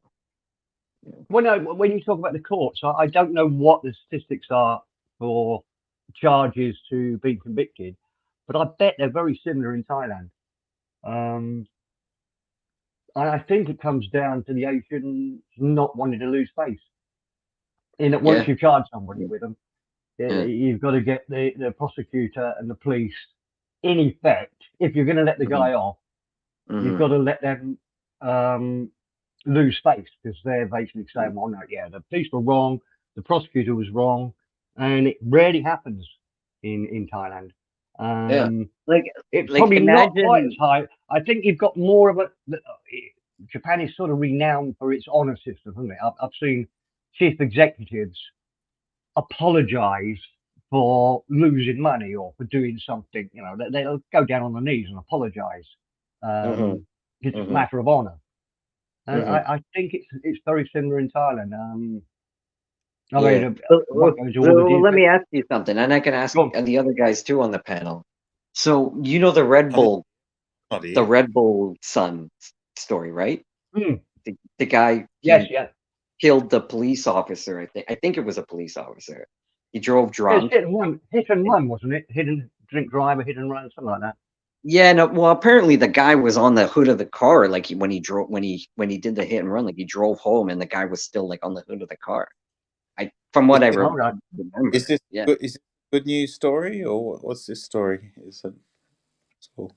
No, it's a very old story, but the guy is so because Red Bull. Did Bull actually start in Yeah, it started in Thailand? Thailand. He Yeah. was the son of the heir to the Red Bull chain or whatever you call it. Yeah, or something like Uh, that. Yeah. Sean, you know far more about it than I do, and I should No, know no, that. But you know you're the Thai guy on here. didn't he leave the Didn't he leave the country for a while? I don't know. I don't think I so, don't but know I whether he don't. was extradited back or whether he came back and was arrested when he came back.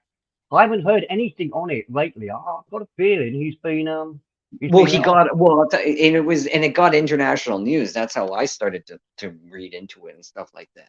But at the end of the day, he got off. You know, he basically got almost the O.J. Simpson type treatment. He got off by paying it through maybe some corruption or whatever. But my point is that what would happen if he wasn't Thai? What would happen if he was foreigner or if he was Or married? not very well. I mean, I would imagine the amount of money. Right, I don't know if you say this on this channel when I'm in Thailand, but I think it's the fact that he is a multi-billionaire probably helped a bit. Yeah, but would a foreigner would a foreigner get the same treatment? Would he be able to pay it off as well and get away with it with that type The of? problem is most people don't have the sort of money he would possibly have. I'm Mhm. not pointing the finger. I'm just saying that most people don't have that sort of. Usually let's not put Thailand. Let's just say in Asian countries where Uh-huh. there's money that goes under the table,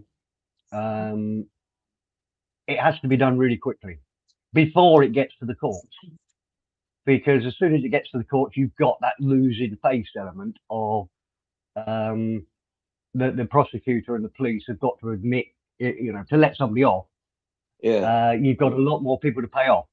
Yeah. So Yeah. the golden rule is if you do have problems, um, you need to pay off as fewer people as you can very quickly Mhm. before it gets to court. Right. Right. Because of the conviction rate, and it's going to be even worse if you're a foreigner. I guess that's I my. would think so, yeah. Yeah. Yeah. I don't know. I've not got a great deal of experience apart from hearsay stuff, but I I've got a few hearsay stories. I won't say on here, but I know that there's people that have been accused of murder and been out in a week. Possibly hearsay. Very tricky living in Thailand. I'd never dream of saying anything against the royal family because that is a huge crime over here.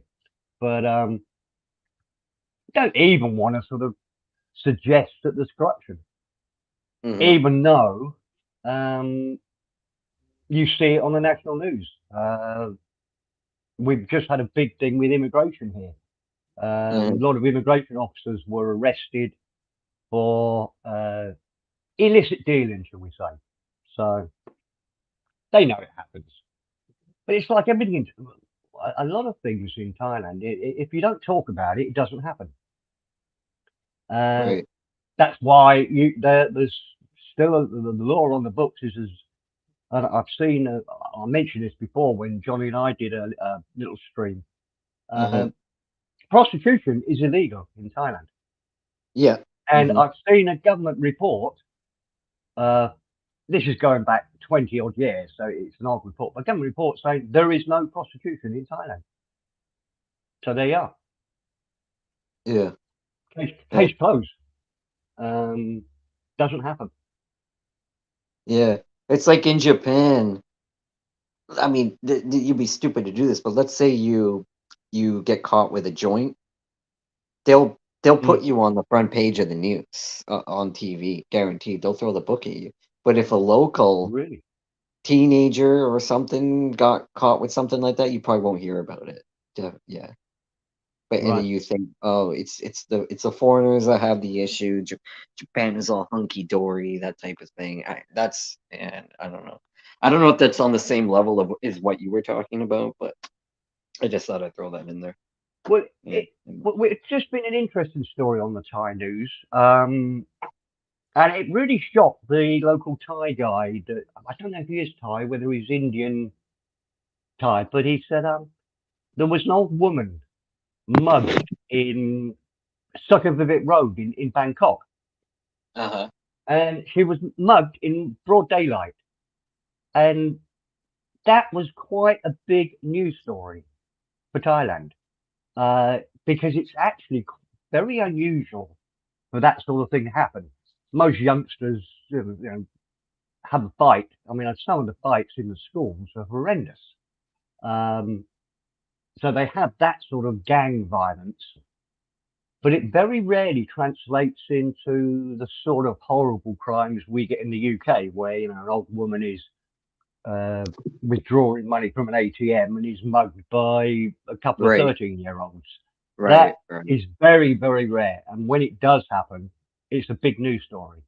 The youngsters tend to, and obviously it happens, but nowhere near as often as it would do in an American city or a European city.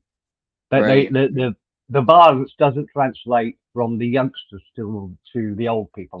They still respect the old ones to an extent, even the bad ones. Yeah. Well, it's like that over here too. I was out last night when I was going for dinner, and there was an old lady walking horizontal to me, literally right in front of me. She fell down flat on her face, and it took me like a few, like a split second to sort of realize kind of like was this normal, or like what the deal was because of the way she fell. And then I realized, no, this lady had fallen, and she went right down on her face. And at first I thought she was unconscious because she just went right down on her face. But there were so many people right away that came around, even from far away, and was helping her. I was there trying to help too, make sure that she's okay. But I thought that was kind of interesting that in the US in this day and age, you would see people pull out their cell phones maybe, or you would see people that walk by or something like that. But there's never, I've seen people in their suits throw up, they puke because they're so drunk, and they throw up on themselves on the side of the road. nobody laugh. No, when people see that, they look the other way. They Okay. don't laugh. They don't do anything. And I think that I have seen similarities of that in Thailand also. Not with the foreigner. There's a lot of foreign influence, I think, in Thailand. But in terms of like the locals and stuff, I feel that they don't. It's like no. Maybe that relates to the Buddhist stuff. I don't Yeah, know. I don't know. Um, But my wife surprised me a couple of months ago in that we stopped at one of the service stations, and I was sat in the car while she jumped into the 7-Eleven. And mhm. when she came out, there was a sort of young lady, early 20s, late teens sort of guy, looked really rough and ready, sat outside the 7-Eleven begging. Right, And she gave this guy 20 baht, 50p. right. And when she got in the car, I said, what do you do that for? I thought the rule was if you've got 2 arms and 2 legs in Thailand, you can work. So, we're not going to give you any money because, there's going to be work around somewhere for them. And she said, well, he looked a bit of a wrong 'un. So I thought if I give him 20 baht, he might not do something wrong, Right. rob Mhm. somebody or do something. I thought that's a good way of thinking. I Mm. don't know whether I quite morally agree with it, but it was interesting. I'd never Mhm. think to give the wrong 'un some money just in case that 20 baht stops him from hurting somebody, either in his family or stranger or Yeah. whatever. It's just You know just what I a like about Thailand, and I see it in Japan too, and yeah, sometimes now people will have like the cup out there, but compared to mm, Europe, Australia, and like the US, um, the homeless people don't pester. They don't, for the most part, they don't pester you for money. I always no. find that kind of, I don't know, mm, almost like a, You I get don't it know. occasionally in Thailand. There's normally they are selling you something. They're selling you red roses. Right. Uh, I've actually seen more in But those Bangkok aren't than I've homeless seen though, in. are they? Those aren't really homeless. Those are people that are trying to No, hustle you for small amounts of no. money. I mean, it Yeah. used to be horrendous, Sean. When I first came here, there were stories of and once again, it's hearsay, but 25 years ago, what they used to do is the mafia would get all the sort of old women and old men, um, and put them on street corners, and then round them up at the end of the day, take all the money that they claimed, and give them a bowl of rice. It was really horrible. Yeah. Yeah, they do that in India. Yeah. India is really bad. I remember the last time I was in New Delhi. I was at I was in a taxi and I was at this intersection. And the intersections, the lights take forever to change. So I was sitting there. And when you're sitting there, the kids will come right up to the window and they'll press their face Yeah. into the window with their hand out Mm. and they'll just sit there. And it's, and if you're, it's tough, to be honest. It's a very tough thing just to sit there and put your head down and go, I'm not going to give anything, because it's a mafia. They call it like Mm. the begging mafia or something like that, because they're basically going to just give all that money back to uh to the adults or whatever at the end of the day, and they're gonna, Right. like you said, they're Yeah, gonna that's get a just bowl of rice or something like that. Yeah. yeah. It, It was it's tough. it's so it's so brutal, actually, to be honest, the thing about it. You hear And different. I mean, you hear that horrendous story, and yet I can remember I went to uh, Phnom Penh the first time. Have you been to Cambodia, Phnom Penh? no, yeah, Yes, yeah. I have. All right, right in the centre. The centre is pretty horrible, or it used. Once again, my knowledge is Yeah. 20 years old. But there's a huge French market, covered French market there, Called in the shape Rush. of an octagon. Right in the centre of Phnom Penh, and it's shaped like an octagon. Is that Really the Rush? interesting design. Go on, say again. Is that the Russian market or the Central Uh, market? I am. I just called it the French market, to be honest, because I there's it's just a huge enclosed market. You know it, do you, Sean? Sorry, I've been in Phnom Penh. I've been there twice, I think, and Hmm. but it was a long time ago. It was 20 years ago. So Well, we probably passed each other because that was roughly the last time I was there, Sean. yeah, there was. So But there. the big market there, they had a guy, because they still, I don't know whether it still happens today, but they still have people who lose legs from landmines and what have you. Yes. Yeah. So you see a lot of amputees. Yeah. And there was a guy in a wheelchair selling books. Selling books used to be a popular thing in Phnom Penh. You know, you get lots of people come around selling you copy books. And this guy was selling books, sitting in a wheelchair. And my buddy just went up and wanted to give him, the equivalent of 100 baht, £1 or two. And the guy said, "No, you have to buy a book. I'm not a charity. I don't want, unless you buy a book." And I maybe got made more money on a book, but he got really upset with my buddy, who just wanted to give him some money because the guy was obviously, I think he was a double amputee.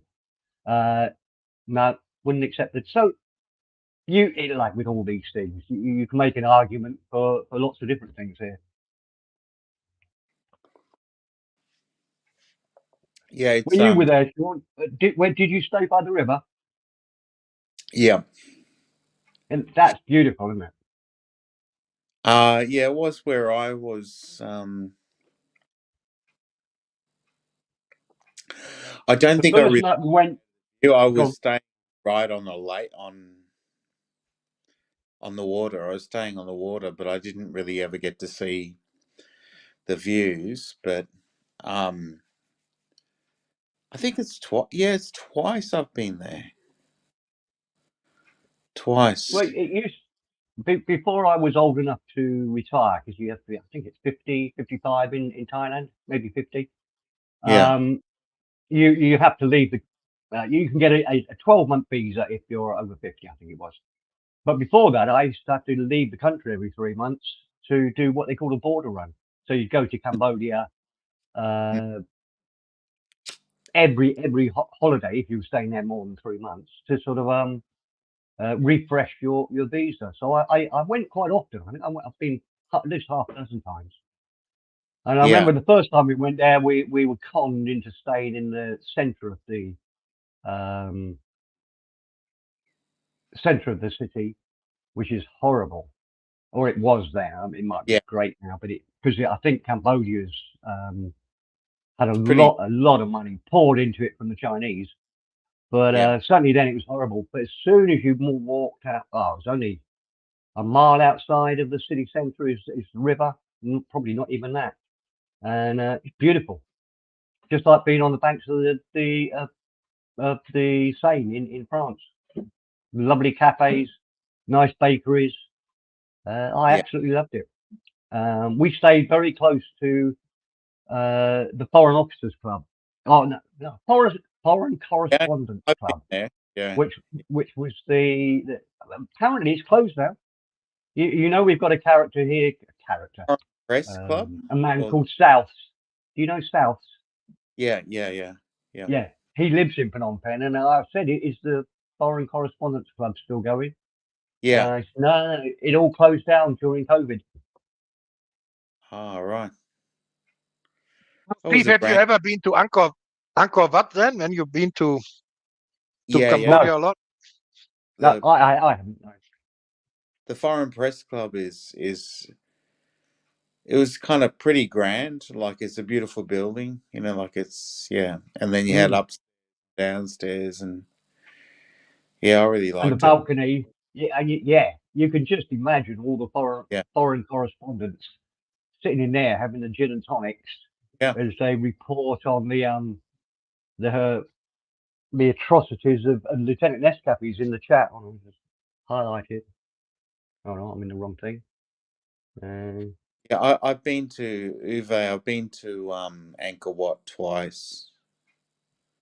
That must be incredible, man. Fucking hell. Yeah, once was enough. It It was. I Yeah. think It, I think amazing. you can't see it all anyway. It doesn't matter how often you go there. No, You know. that's. Yeah. Two different occasions I went there. Yeah, Is it very large? I never thought about it as large because I've been to Ayutthaya, which is the ancient capital of Thailand. It's only about an hour away from where I live, and I've been there 2 or 3 times, and it's just massive. Mm. You know, you can't see it all in a day. Very impressive though. Let's Yeah. say that Angkor Wat was the first major city in the world. You know, Really? that's what they say. Yeah, yeah, Yeah. that's what they say. That was the first major city in the world.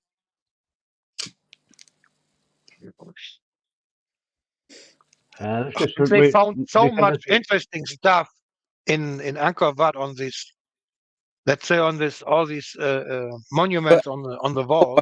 They found so many interesting stuff to prove that our history, what they told us, is fucking wrong Right. about evolution and all that stuff. Okay, I'm going to Google oldest city in the world. Yeah, I I think I they don't say agree it's with you. Angkor Wat. what was like 1100s or 1100, 1300. I think it's only. I don't think it's 1,000 years old. I don't know. I tell you what, I was surprised when somebody told me, and I've never actually checked this. India had the highest gross domestic profit in the world for 1,000 years. That surprised me. That was probably before the English went and colonized it. But yeah, just think for a fact, you know, when we look at somewhere like America or Yeah, England we with its come Commonwealth to a and very, whatever. very yeah. There's a big point, Steve. When the English went out and owned 2/3 of the world, you know, that was the beginning of the modern slavery, was it? I mean, at the end of the day, they just robbed all these countries out. You know, they didn't pay a decent amount of money for what they all took. They just robbed it. You know. Yeah, I think that's fair. So I'd suggest that the slavery started well before that. I wouldn't take. I wouldn't yeah, let the but English take the blame for slavery. But yeah, I'm talking about slavery in a let's say in a big place, you know, not like that everybody has had somebody maybe at home, but let's say like a big business, you know. Well, I think one of the reasons we still give more money in foreign aid to UK, I'm talking about. We give more money to India than any other country in the world, and yet India has got its equivalent of NASA. You know, they're sending rockets to the moon and Christ knows what. And I think it's probably more out of guilt than anything else, in that England during its Yeah. real flourishing Victorian times was subsidized Whoever really believes by India. whoever believes in that Indian moon landing has to watch it again. That was a freaking Lego or whatever it was, but that was never ever a spaceship. Yeah, I'm not saying whether it's false or not. It's just that they do have a bustling economy now. I think they're doing okay for themselves. But we still give, the UK still gives them billions in foreign aid, and it's still the #1 country we help out, should we say? It's probably, I'm not sure, possibly through a bit of guilt. Reparations.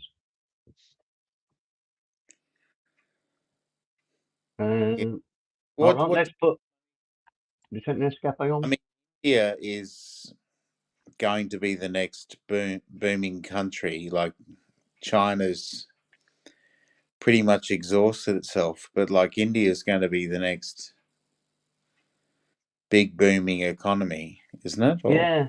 Well, yeah, I think you're right, Sean. The weird thing is as well that I've heard a lot of very clever people say that the population is almost at a tipping point, in that there won't be enough people being born to look after the old ones, as it were. And they're almost there now in China. And I've heard people, they almost say it like the climate change. People say you've only got 10 years. They say the same for China, in that they're going to hit the tipping point very quickly in China. And a lot of Western countries, you would think we're getting overpopulated, but we're not really. It's getting to the stage where there's not Yeah, enough young people having children. India took Which over sounds, the go on. highest population anyway from China. India has more population than China now. Wow. Yeah. Well, it is mind-boggling to know that I think Mumbai has a population of 1.5 billion, is it? You know, there's more people in one city than there is in all of the UK and probably Germany put Yeah. together. It's ridiculous. The numbers are just crazy. So what do you think of Lieutenant Nescapi's point? Colonialism was a force for good, brought the masses out of the Dark Ages, gave them the rule of law and the good book. They now stand on the shoulders of giants. Now, I'm not sure whether he's being sarcastic or whether he means it. What do you I guess he gentlemen was. think?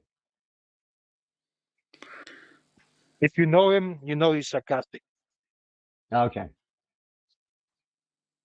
Have we lost the other Sean? Have we? I can only see. Sorry, I was out for a bit Oh, he's come back. That's good. getting beer. Or I heard a pop anyway. So Mumbai has 21 million people. Yeah. Is that all?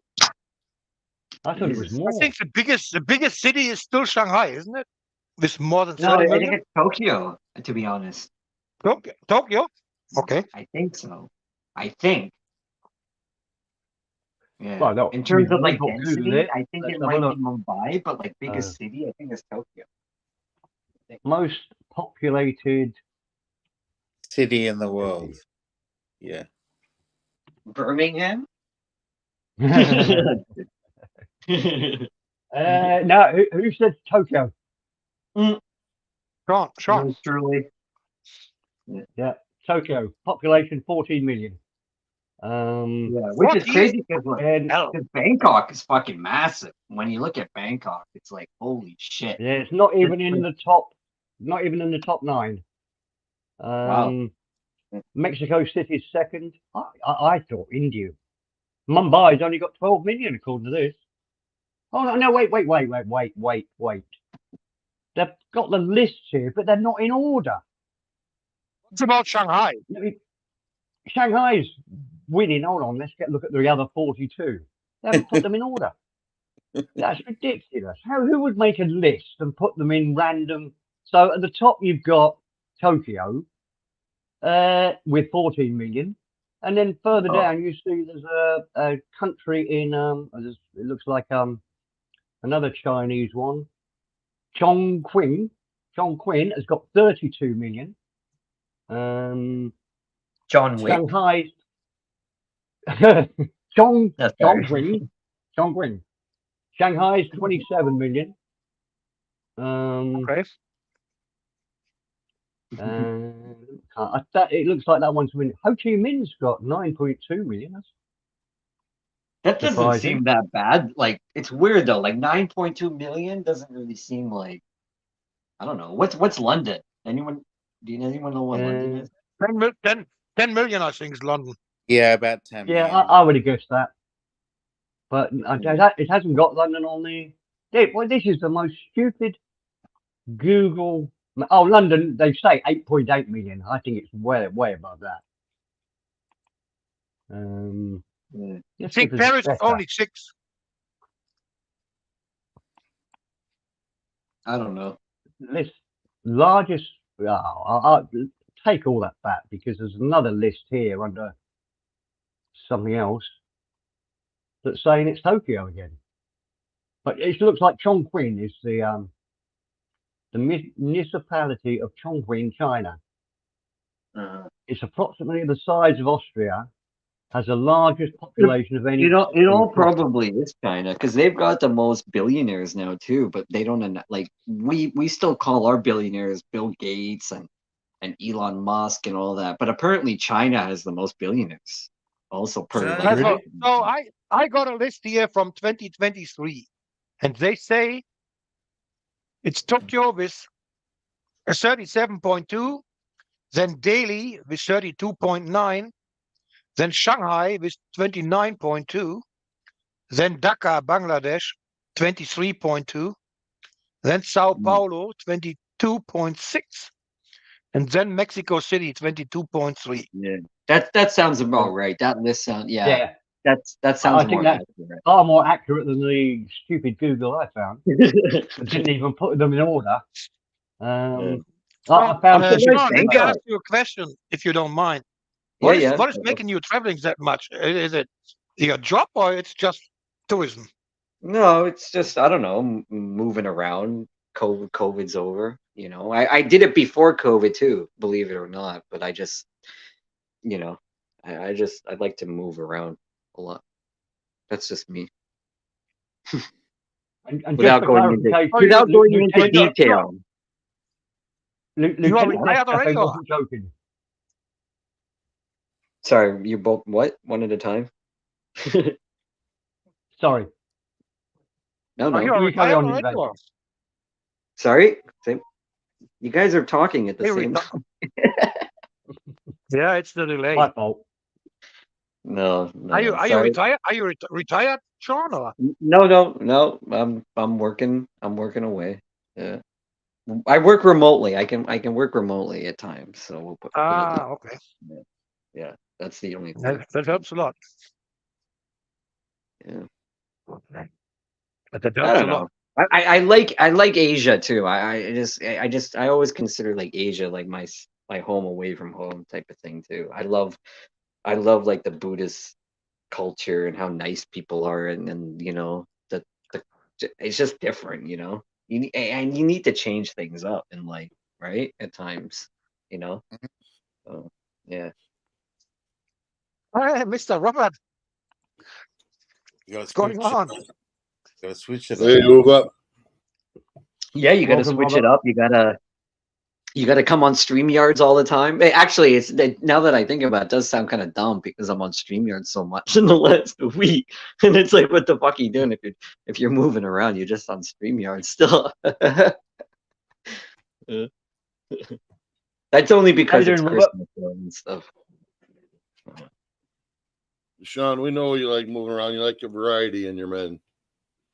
I don't think so. 100% no. Oh, Like so you like them variety. all? I You like men I all like the same, like, variety in women. I like the what do variety you in like women. the heavy bearded ones or just Is that what the you're used bears? to? Or Is that what you're used to? are you asking? Well, Was that you a proposition, you Sean? started it. I know, but was that a proposition? You propositioning me now? No, I don't make propositions like that. It's not in my blood. Oh, okay. So what, am I not good enough for you? Robert, behave. Sean, I think he's referring to the other shot on panel. I'm sorry, bro. How you doing, Sean? I'm good. I'm good. Yourself. Merry Christmas. Merry Christmas. I'm hanging in there. Merry Christmas to you, buddy. Yeah, thank you. Thank you. I just Merry had to come Christmas, up Robert. just to I'm insult just you. going to grab a quick coffee. All right, And Steve. with Bailey's in it, is that code for Bailey's with coffee Nah, or? no, just a coffee. In fact, I'm going to have a nice cup of tea, an English cup of tea. I'll be back in 5 minutes. Alright. What's new, Robert? Anything? There's lots new, none of it good. Yeah. Yeah. Join the club. Oh, where you at right now? Tokyo. Tokyo. Tokyo. Yes. Konnichiwa. I thought they didn't like foreigners over there. They do not. I didn't They think do they and they did. don't. There's a way to get around it. You know, you can be subtle about it. You can look the other way, but yeah, for the most part, there is a lot of like subtle racism Yeah, I was towards gonna say foreigners. they think Americans are racist. They ain't seen nothing. Yeah, no. Japan is like it's incredible. A lot of foreigners come here and they go, oh, the hospitality is so nice. But once you realize like how they behave and how Japanese are supposed to behave, and when you see them not do certain things, like for example, bow, they'll bow to the Japanese customer like quite a bit, but then they won't bow to the foreigner customer. And I'll watch that type of thing. It's because that's their way of saying fuck you. Well, whatever works, I guess. And it's true. I'm not even exaggerating. Yeah. Oh, I know. I trust me. I know. I'm well aware of it. How you doing, Big D, Lieutenant? Oh, okay. Yeah. So like the base, for example, like in Okinawa, they consider like Okinawans like different than Japanese, and I think it's simply because Okinawa has the American base there, and there's so much influence with Americans being on that island. So they're like, well, you speak to Japanese people all the time, and they're like, well, Okinawans, they're not actually. We call them Okinawans. We don't consider them Japanese. I don't go into detail about it, but it's like, well, why? And I'm like, oh, it's because they have the American base there. Yeah, that's what it comes down to. It. Probably a lot of half breeds they consider. Oh yeah, no, absolutely, 100%. Yeah, you can. Yeah, I can see though why they don't like each other, the Americans and the Japanese. I can see that. well, they no, but they do and they don't. Like I don't know. It's complicated. Robert would know more.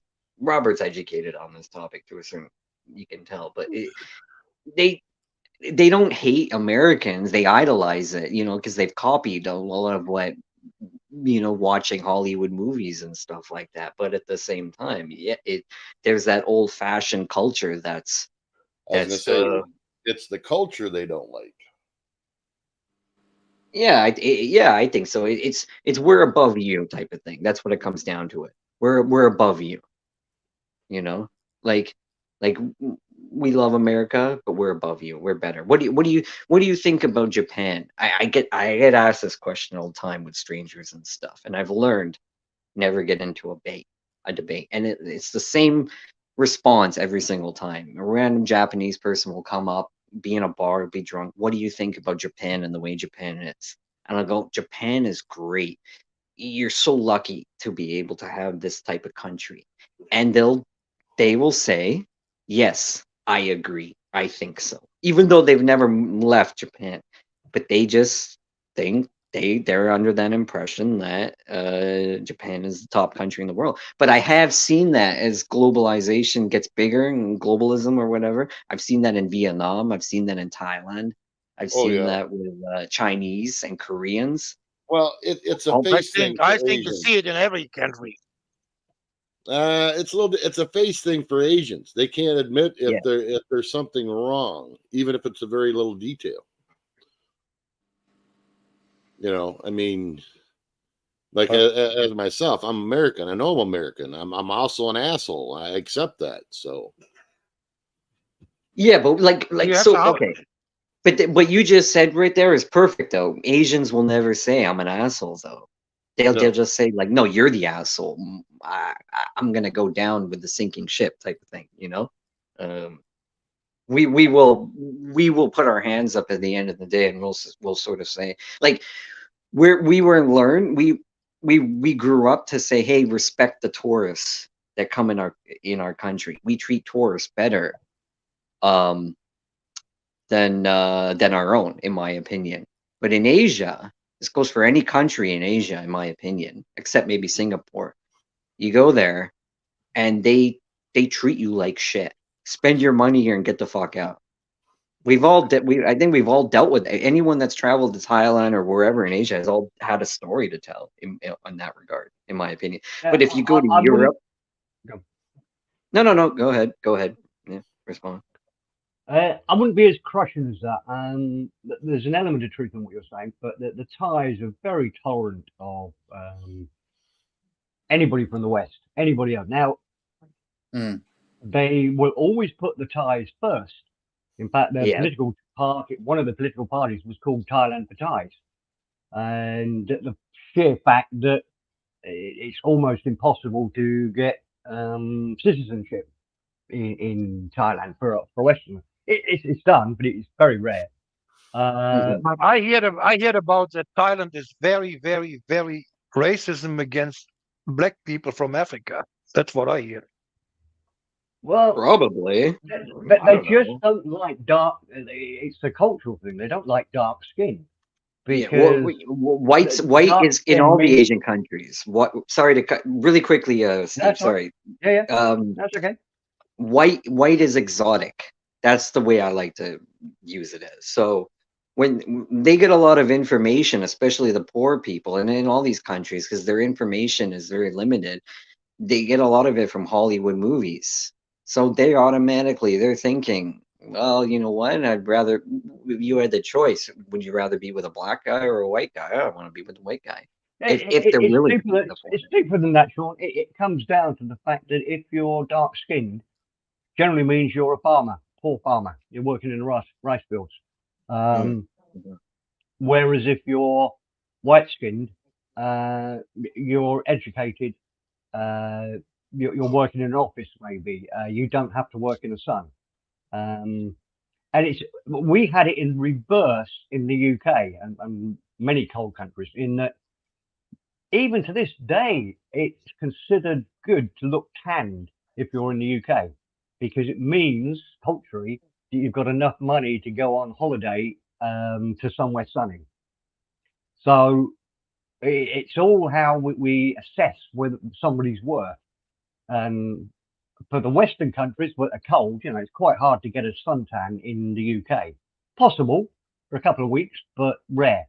So if you've got a deep suntan, it means that either you've got a sunbed or you've been able to afford to go to a foreign country. And it's totally the opposite in Thailand, in that the darker skinned you are, the poorer they suspect you are. Now, I'm not saying that every dark skinned person in Thailand is an educated farmer, but proportionately, yeah, the people from Isan who are working in the farms, the farm labourers, will tend to be darker skinned.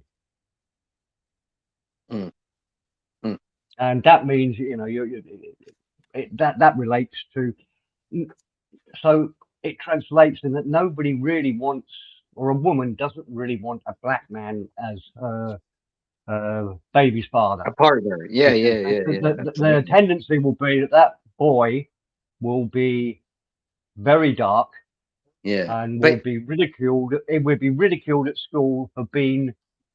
I've heard them being called horrendous names that I'm not going to mention on here because it's too racist. But yeah, but you're missing the other point to this though too. With anywhere in Asia, I think, and this is probably just my own personal from what I think. You can correct me if I'm wrong, but when a girl in Asia, because it's more because of the culture involved, when they pass the age of 30 or when they get close to the age of 30, a local doesn't want to be with them anymore. It's going to be a lot harder for the girl to get married. So she starts getting pressured. She's going to have kids one day. And then so she turns to, let's see if I can be with a foreigner. That's my opinion. I think that problem is in many, many, many countries, not only in Asia. I think that's in many countries. I know it from the Eastern Europe part, and I know it from the South American as well. They have the same issues. Well, you're just used to when they have a stud muffin like yourself traveling through there, Uva. That they fall all over you. Yeah. So you have the house full of family now, Robert, or what? No, just me and the wife. Hello, Ugi. Oh, it's hey, Paula. So the granddaughter is already back to Tennessee. No, she's not one of the ones from Tennessee. She's back to her dad's house, which is north of us by an hour or so. Sure. No, it was not the one from Tennessee. Okay. Nope. It was the one that lived with us for about 4 years. Okay. The oldest of the grandchildren. So it's not the one you was playing pool with. Yeah. Oh yeah, absolutely, yep. except for she's Okay. now 12. Except she's 12 now. Oh, really? Yep. Yeah. So she was about 5 when you made that video, right? 5, Yeah, 6, maybe. I think she was 6. Yeah, 5%, something like that. Yeah. Mm. Uwe, are you still in? Are you still traveling? Are you on Greece? You're in No, Greece? no, no. I'm back home. Oh, I okay. came home on the 14th. I had appointments on the doctors and unemployment office, Mm. and I had to get back home. At latest, had to be home on the 15th because I need to go to another doctor to get a prescription for the treatment in the hospital. Is sort of my, let's Right. say, my after work on the surgery. The knee looks okay. Everything on the X-ray was good, but it's the arthritis what makes me really, really bad now. So I'm gonna go for disability in January. I'm gonna go to the application for disability pension. I can't deal Mm. with it anymore. It's fucking crazy. Yeah. Mm. I can barely sleep now. The freaking medication I get now is helping for 15, 16 hours, 17 hours. But then at night, in the middle of the night, you wake up and pain is fucking crazy, man. Can't fucking sleep anymore. I got up this night at 1:30. I got up. I'm up for almost 7 hours now. Wow. It's crazy. Yeah. Well, hopefully, yeah, it gets My better though. shoulders, my fingers, my hands are You swollen up. get And some what do they call it? Uh, physical therapy. You know no, that? not yet, not yet. Mm. But I don't Mm. think that because I have rheumatoid arthritis, which is it's not a normal arthritis. This is going with infection, you know. Mm. So your body is fighting infection that it's not there and causing an infection in your body, then in your joint, and that's what makes this really bad pain, you know. Right. Yeah. So Mm. Well, I yeah. I was hope on it. my traveling on the third day on my traveling. I was in the emergency in Budapest in Hungary. Oh, really? I couldn't move my left arm anymore, and I had to go and call a freaking ambulance. And they picked me up, brought me to the hospital, and they made all kinds of tests and X-ray and CT scan and all that stuff. Yeah, that's So a it was serious. fucking horrible. Yeah. Do you guys have is like the EU is that one big giant healthcare system now, or is it It's individual? it's not the big giant healthcare system yet, but with my healthcare card, I had nothing to do than giving my card, and they do all the freaking Everything? invoicing with my insurance. Yes, so I Yeah, didn't have to pay a dime, you know. that's cool. So Yeah, yeah. it was really amazing. I mean, the hospital, the facility was really really old and in not the best shape, but inside all the equipment, it was all the modern stuff, man. They had 5 Siemens CT scanners, and it was all on the modern technologies and stuff. So it was, Yeah, and they really care, you know. I'm yeah. just a foreigner, and they just cared about me like I was a freaking local, you know. So it was really good. Yeah, you know what's funny is because yeah, I guess it's like an advance, but we get told that like our healthcare is like the best or whatever, or like in terms of like advancement and stuff. One of the I It talk a lot of was, it crap was. about the Philippines, but one of the best places when I had to go to the doctor, one of the best places that I talk highly of in terms of healthcare was the Philippines, in terms of the way I was treated and the way I they think Germany used to diagnosed. have the best system, but not anymore. Yeah, no, the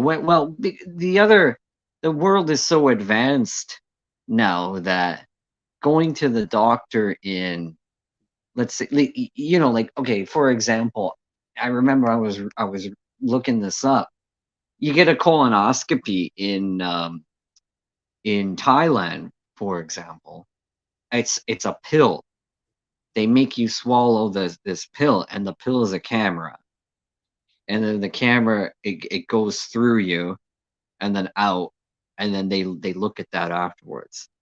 They still do the old fashioned in the US, I think the thing, the bum, whatever you call it, the camera up the ass or whatever, that's gotta be brutal. But all guys have to do it, I think, after 40 years old or something like that. Yeah. But it's interesting that in Thailand that they've advanced, like you see something like that. It's like, wow, how come they don't do that in the US? Does that make any sense? Because I think the thing in the US is that even the majority of the citizens in the US, they're always against, let's say, a general healthcare system. Yeah, me- yeah. I always, yeah. Honestly, for me, as they want to be the leader of the world and the world police, and you don't even care about the health of your own citizens, so that you get an emergency treatment if you have an accident, whatever. But otherwise, if you can't afford to get your freaking sickness treated, you are Mhm, fucked.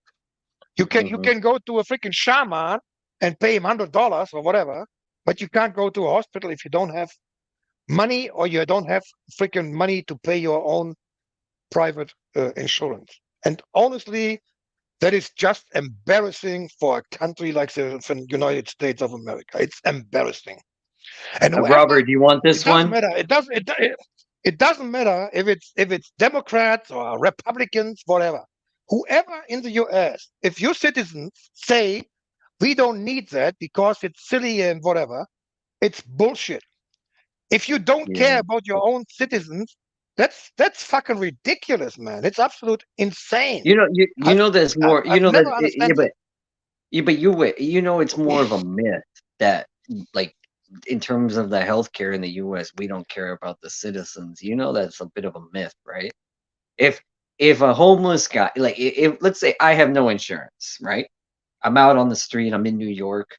I'm walking down the street, and a car hits me, and I'm lying down on the ground unconscious. Ambulance will come. Ambulance will pick me up. Ambulance will take me to the hospital, and they'll treat me. 100%. That's just an example. The whole thing about leaving your citizens high and dry is sort of a myth. And most people, if you work, you have insurance. If you don't work, maybe you're on unemployment, or you're taking state, we call it welfare. I still call it welfare or whatever. You're getting treated. If you're in jail, you get funded. You get funded for it's more of a myth than anything that we have to pay for treatment. I think. I know That's not entirely Wait a true minute, there, Sean. Sean. That's Yeah. not entirely true. I know I It's can go into very more much- detail about it. Yeah, you're right. It's not entirely true, but for the most, go ahead, Robert. You do it's more regional, but also, yeah, you'll get treated if you get in an auto accident or something like that, or go to the emergency room. But it's also going to leave you asshole deep in debt. No, you can That- claim that you're in certain place in you can claim low income or whatever, I think, and they'll look No, way on actually, it the doesn't work that way now with Obamacare. It really is regional and state dependent now, highly. Well, what would you rather have, Robert? Would you rather have that system, or would you rather be paying up the ass in France? Well, I couldn't tell you, In Sean, Canada. because I've not lived in those countries to know. Mhm. Are you I not do know it's- insured about your service background, Robert? Is not every every ex-military insurance by the government? To an extent, but sometimes depending on where you're at, the service isn't exactly the greatest. Oh, yeah, the DA. Yeah, the DA. There's a lot of it. Like I said, Sean's not wrong, but it's not entirely right. It's really regional, or it Yeah, depends no, I on would where agree you're with at. you. It is regional. Yeah. And in each situation, it is obviously going to play out differently. Oh yeah, Also. for sure. Yeah.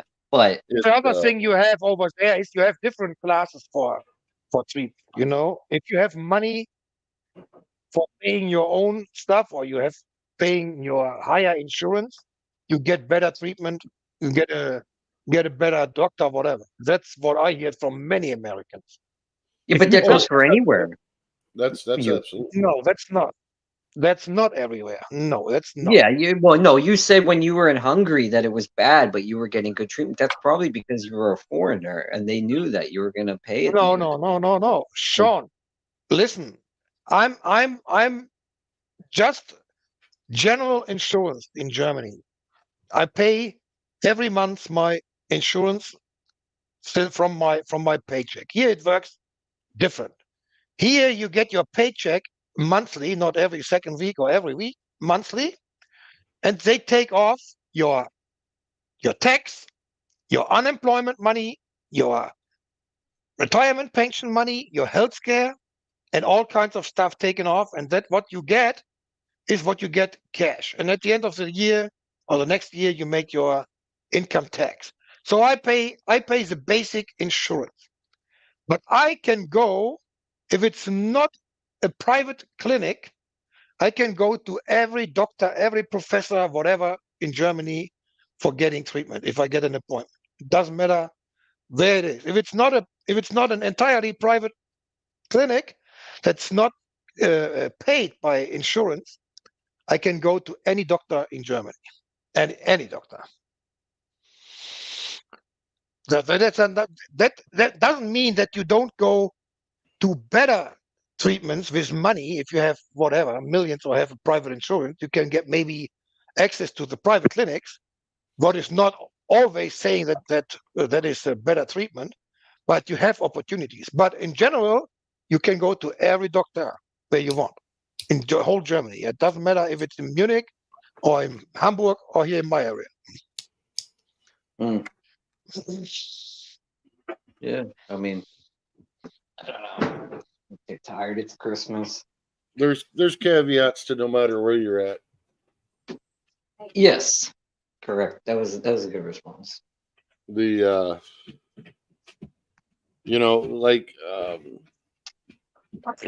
like what Graham says,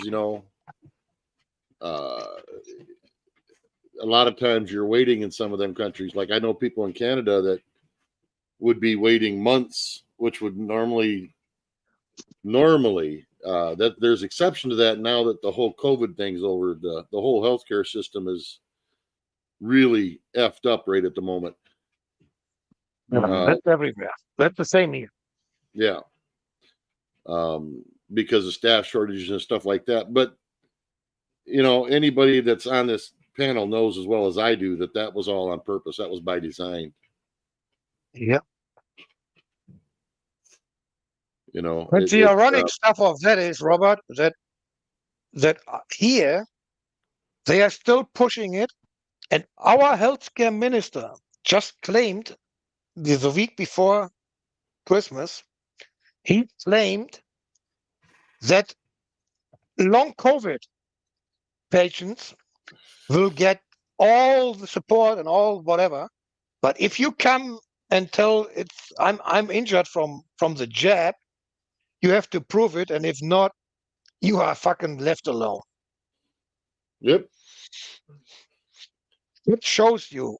And with all the stuff that came out, even our mainstream media, a mainstream media channel 3 weeks ago was showing here a report of the dirty vaccination from Pfizer BioNTech, that they used a different procedure to produce the vaccines than the stuff they got approved because of the profit. It goes Yeah, faster. They didn't. It was not made in a clinical, absolutely clean environment anymore, and that's why it got dirt with DNA. They found up to 62% foreign DNA in doses. 62%. That stuff was showing here on the mainstream media TV. And they still pushing it, and they still saying everybody should get freaking jabs. And then our healthcare minister was saying you should be careful for Christmas, go to your family with mask, make sure you got your shot and all that shit. Yeah. They don't understand you. The people are fucking still sleeping, man. They don't get it. And I was with my family yesterday.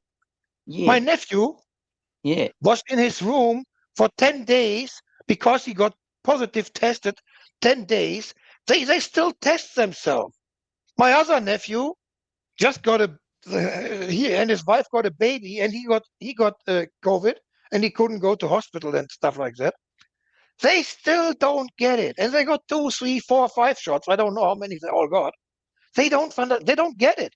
They still believe all that bullshit. They test each other and all that shit. I don't get it, man. I yesterday I didn't say a word because I wanted a freaking peaceful meal, and I went off quite straight away because I couldn't sit anymore. But I can't listen to that bullshit anymore. I can't. I'm getting sick, and I'm getting really, really upset if I'm listening to that bullshit, and they telling, I didn't had anything, but I was positive for 10 days, and you know what? What the fuck is wrong with your fucking brain? What the fuck is wrong? I don't get it, really. I get completely out of control if I listen to that shit. I heard, and if I you don't got the get it. AstraZeneca too, it causes small pee syndrome. No, that's a new one on me, but is that from experience or is it just anecdotal? I don't know. Oh my God. Yeah, no, I hear what you're saying, you Fries. Yeah, I hear what you're saying. Yeah. Any thoughts on this, Sean? If you're there, Sean's probably waddled his way into the background. Like, Honestly, I can't laugh about it anymore. Really, I get really, really pissed and upset. I had to leave the dinner with my family because I can't listen to that shit anymore. I'm getting sick. I'm getting sick to listen to that shit. After 3 years, they got fucking fooled, and they still believe all that shit. I don't get it, man. How can you even test yourself with fucking tests that don't prove anything? That's insane. Absolute insane. You wanted to say something there, Sean DePron?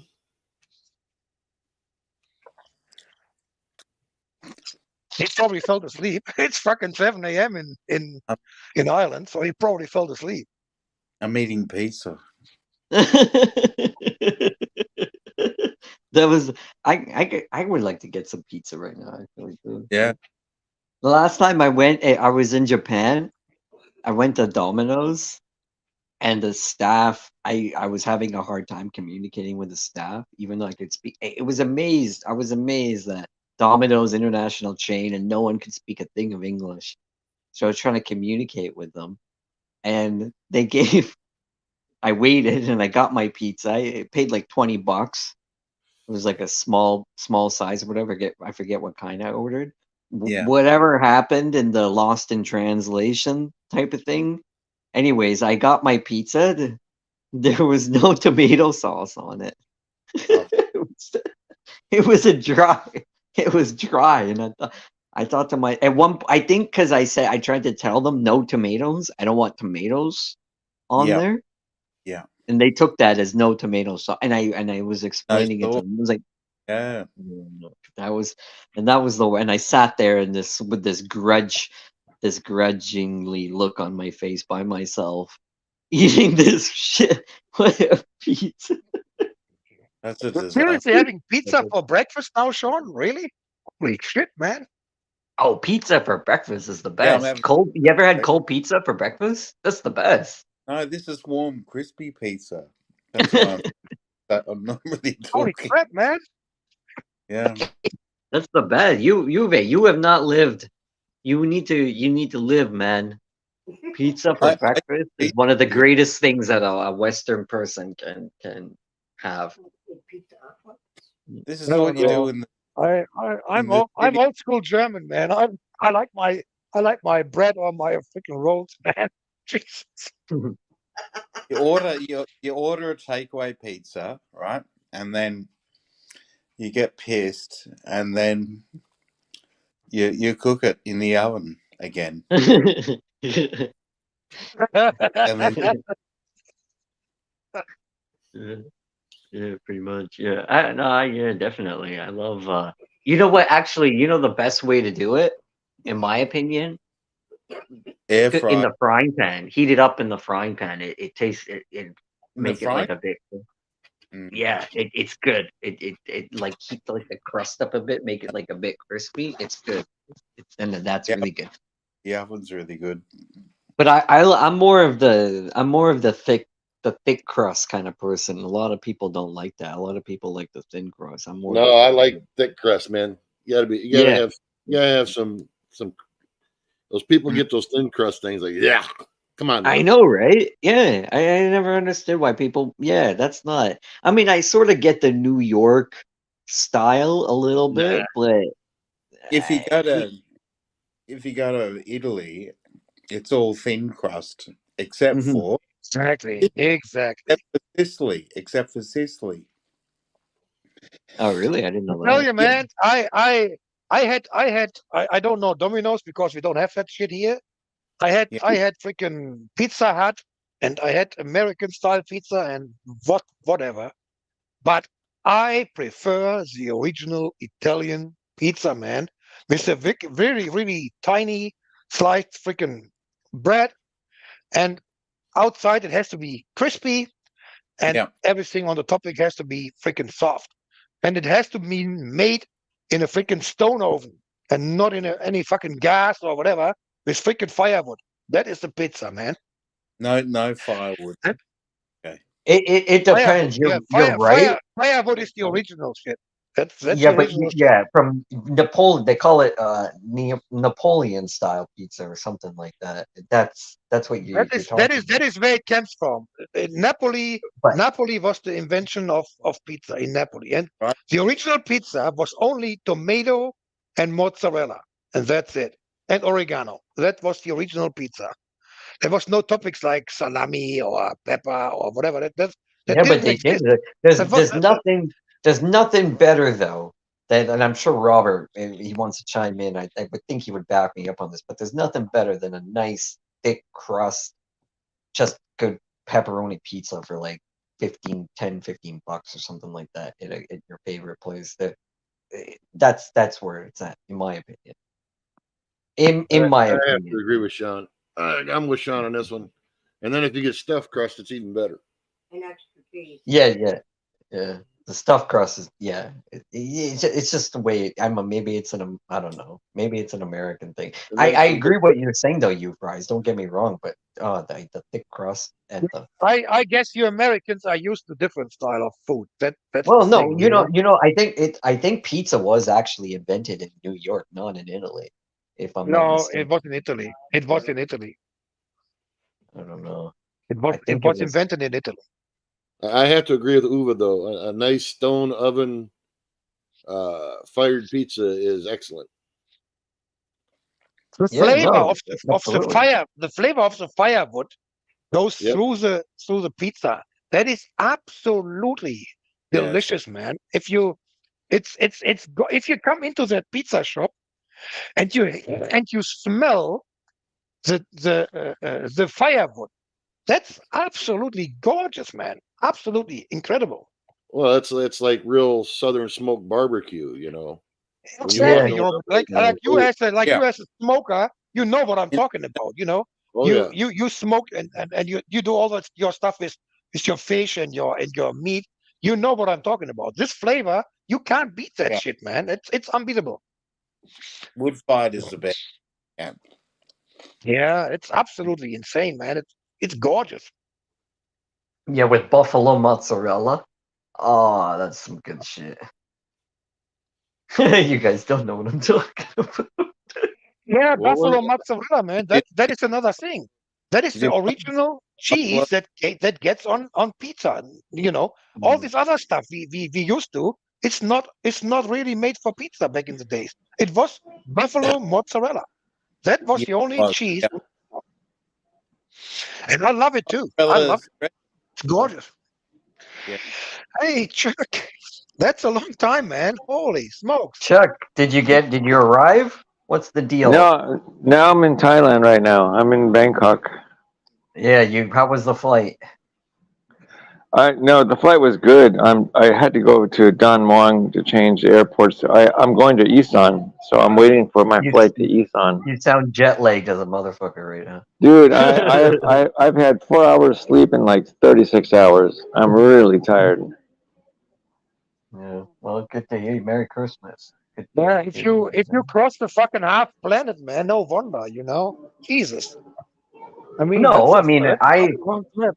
when I go to Asia, I always find I don't get jet lag that much, but when I come back, then the jet lag takes like you know why? Yeah, I can't Are you on the West Coast too, or on the East Coast in the U.S.?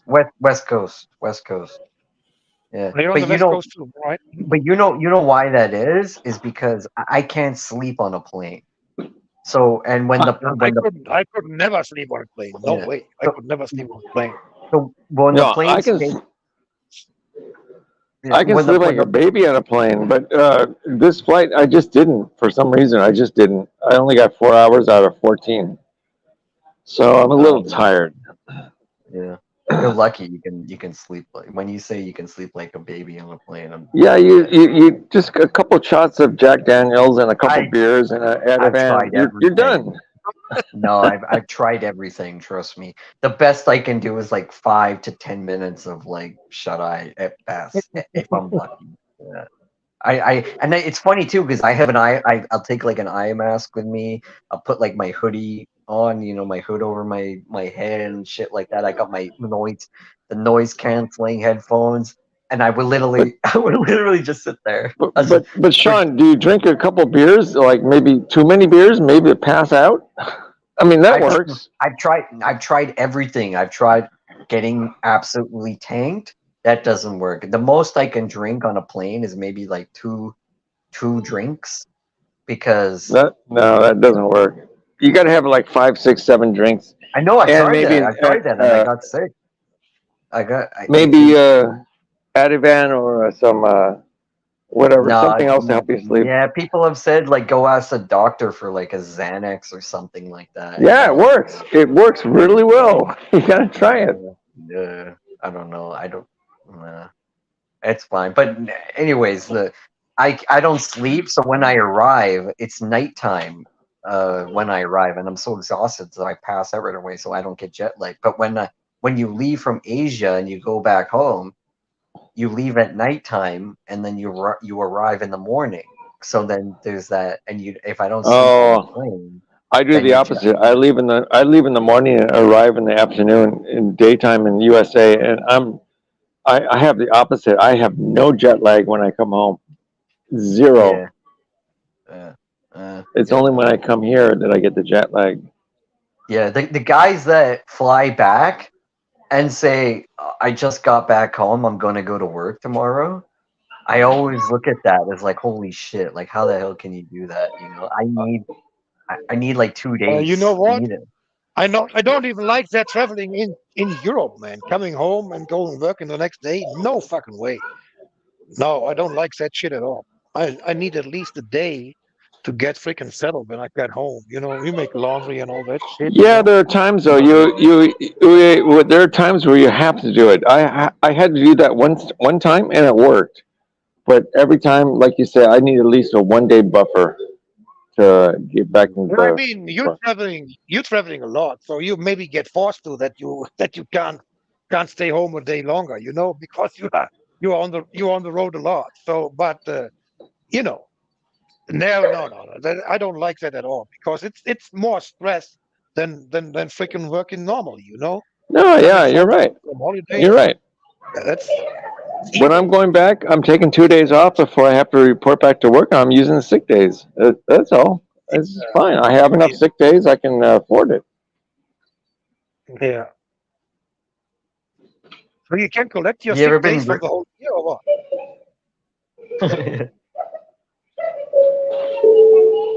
Sorry for the background noise. There's a lot of airport announcements going on here. How long you gonna stay Right. there in Thailand now anyway? I'm here for 2 weeks. All right. And how far is your planting and all that stuff? Have you harvest your own bananas already or? I'm sorry. Wait a second. The noise is too loud here. Say that again. I'm sorry. Did you ask me something? How far is your planting over there? Have you harvest your own fruit already? No, it's going to be at least a couple years. No, it's too soon. It's going to be a couple years before the trees grow and we get a harvest. But we're going to get cows and we're going to get pigs, and those will produce quicker than the trees. Yeah. Are you gonna walk around the farm naked? Why would Sean? What? What the hell? What kind of question is that? Why would I walk around the farm naked? I don't know. Please, It's Sean the please. King, man. He's trolling you. He's trolling you, Jack. Why the hell would I walk around the farm naked? For what Doesn't purpose? anyone do that when they have a farm? I've never seen anybody in my life walk around a farm naked. Why would I do that? Well, you start something new. I think that's what. Come on, Sean. Come on. Come up with better questions, okay? I think he just wants to see you naked, Chuck. Before we were talking about women peeing and not washing their hands, and what the fuck is wrong with you, Sean, man? Holy shit. Jeez. Sean, you're smart. That's a question that I'm just going to throw on the trash pile. That was not necessary. Chuck, it's Christmas and I've had a few. Actually, I've been drinking almost nonstop for the last week. It's a terrible thing. All right, I'll give you a pass. I'll give you a pass on this one. All right. I'm hoping tomorrow it ends. I'm like, Christmas is done tomorrow, right? Yeah.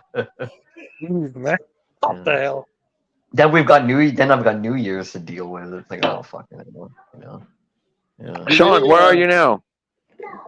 I'm in Tokyo. Tokyo right now. And what's the plan? How long are you staying in Tokyo? I'm not. To be honest, I'm not sure. I'm not sure.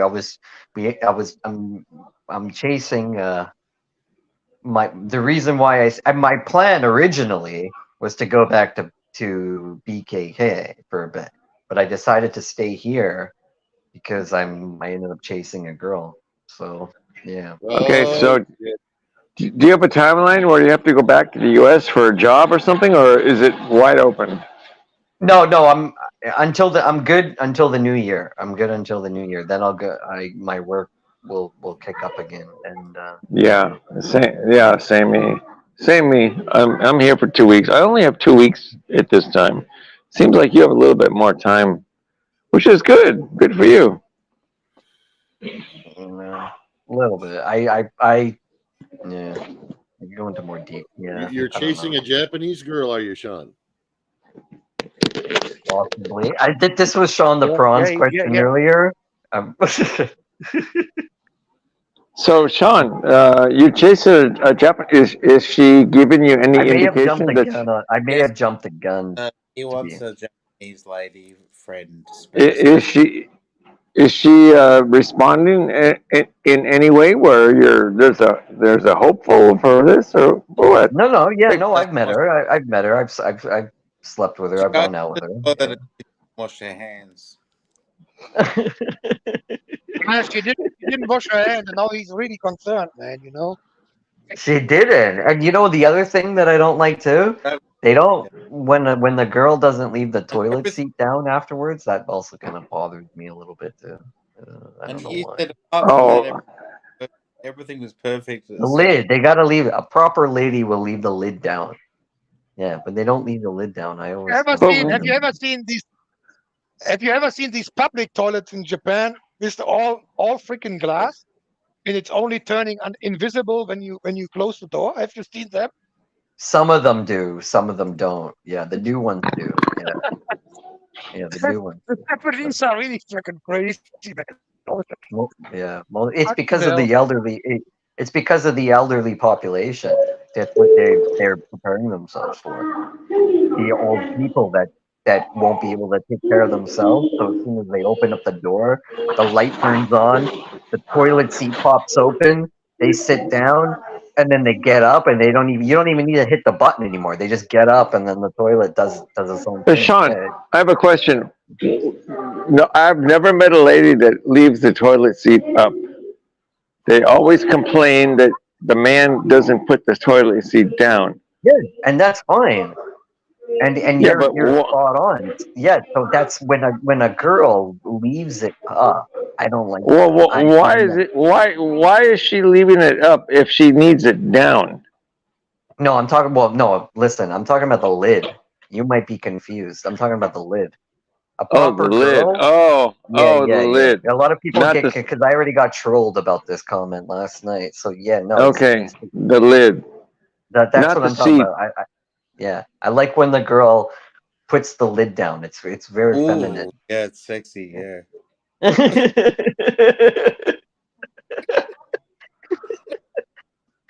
You know, I've gotten so much beef over the years of living with ladies that why I don't put the toilet seat down. You're talking about the lid, which is the cover. Yeah. Okay, I get Yeah, it. Now, okay, I get it. I yeah. didn't think the Taiwanese had actual toilets. The Taiwanese. Yeah, I thought that, or excuse me, Thailand's the Thais, not Taiwanese, Thais. I thought they just had like the squat and go thing. I didn't know they Yeah, had maybe. I toilets. don't know. Ask Chuck. He's That's on what I the was farm. thinking of. That's why I thought about the naked thing. God They damn it. don't.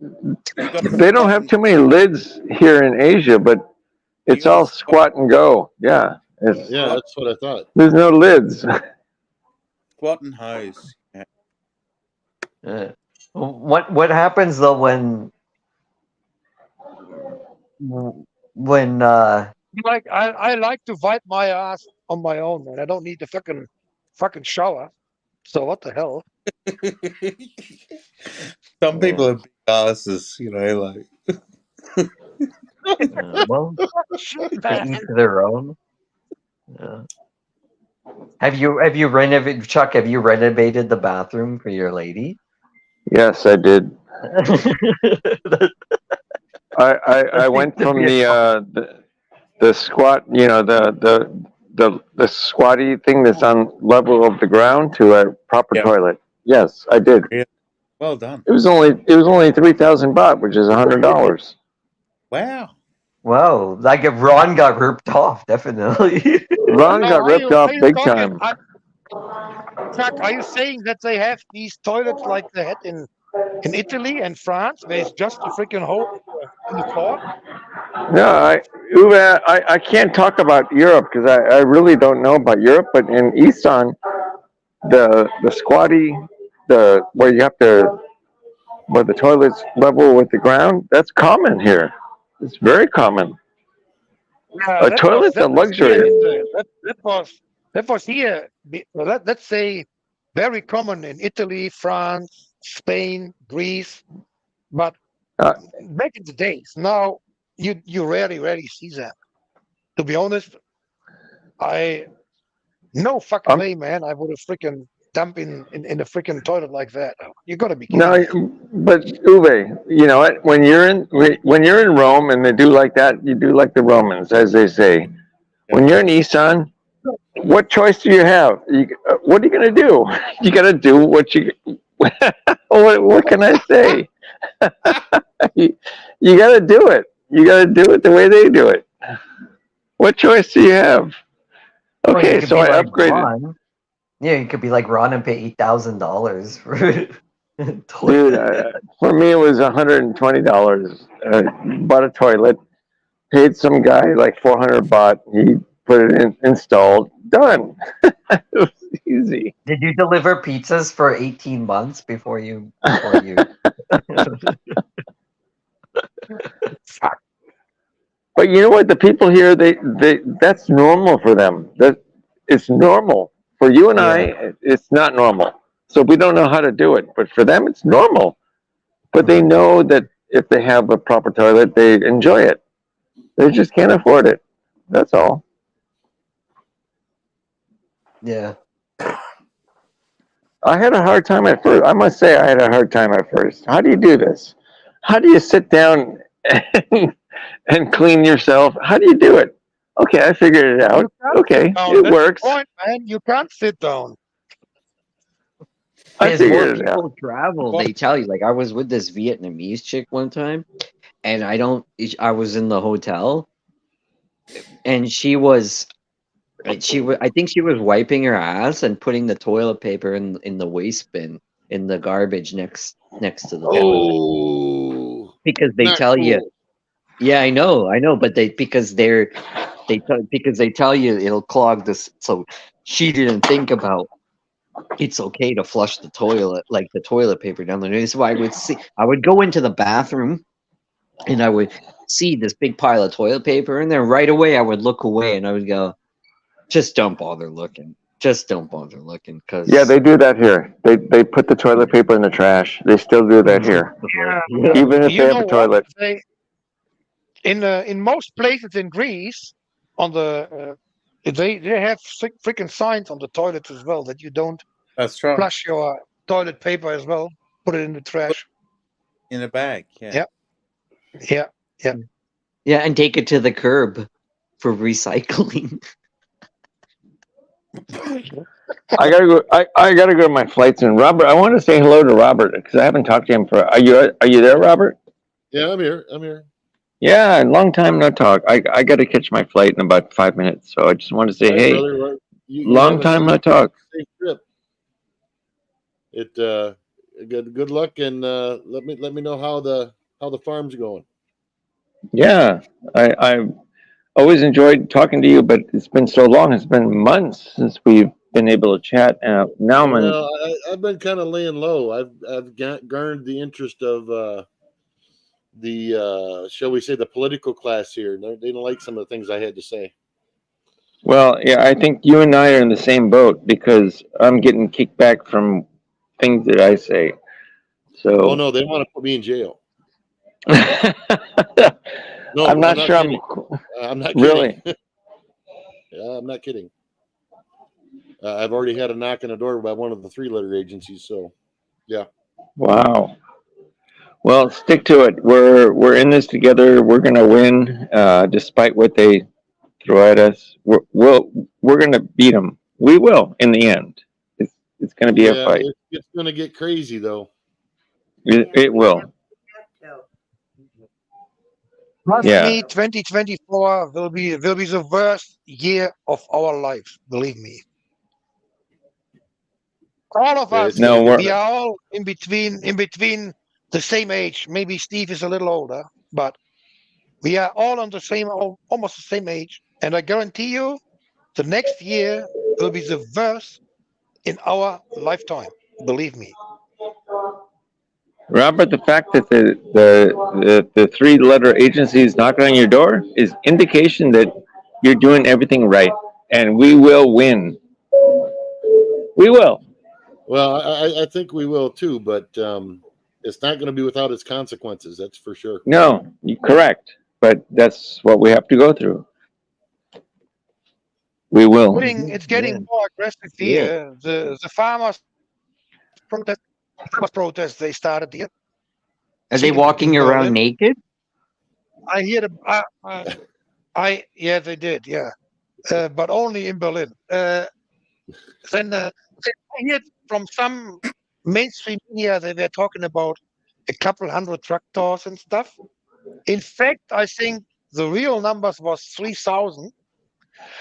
And I just watched a video from March organizing the other day, and they said they just want to make it a peaceful Christmas and having everybody a relaxed coming New Year. But in January, they will go ahead all over Germany, everywhere. And they will protest and lock streets, roads, autobahns all over Germany. And I guarantee you, this was the last drop. What they did with the farmers, that was the last drop. They are completely going nuts now. They don't give a fuck. Most of them can't hold their business anyway. They're going to lose and they're going to get bankrupt in less than a year. And they don't give a fuck. They will go completely nuts. I guarantee you. January, Yeah, that'll change. it's January. It's going to go absolutely. It's going to go crazy here. Believe me. Yeah, but Uwe, you know that's going to change. They have to go up before they go down. That's just the way it goes. We will win in the end. Yeah, we're going to suffer in the meantime, but that's just the way it is. Yeah, I know we will win at the end, Chuck. But I don't know if I'm young enough to reach the end. That is the I'm same older thing, than you, Uwe. We will win in our lifetime with plenty to spare. You are just 2 years old or whatever. But you know, I don't think that this will be getting solved in the next 5 years. No way. Maybe. Let's see. Let's see. We don't know. Nobody knows. I don't I don't see it. No. Sean the Are we Prawn, are talking you still about out there? pizza? This is too deep. Yeah, That I don't know. it's possible to clear it up in 5 years. I seriously have no idea. My opinion, anyway. Sean I the like Prawn. I like how Chuck and Juve are talking right now about like the same thing, but they don't realize they're on opposite sides. I'm totally clueless. Sean the Prawn, just a shout out to you because you've been quiet. I gotta go. Just want to Hey, say hey to you. Shout out to you. You haven't talked too much. We haven't talked too much, but I wanted to say hey, Merry Christmas, Happy New Year, good luck to yeah, everybody. Yeah, yeah, you too. You too. Yeah, It's Chuck. good to. I'm glad. Yeah, I mean, enjoy yourself. yeah, Come yeah. online in the next before the new year if you can, and you No, know. I'll be tomorrow. I'll be in Isan, and if people are online, I'll come on. But I'm just a little tired now. I gotta catch a flight. So Yeah. Merry All right. Christmas, everybody. Happy New Year, and all that. Take care, Chuck. Sorry, yeah, See you man. guys. horrible. Cheers.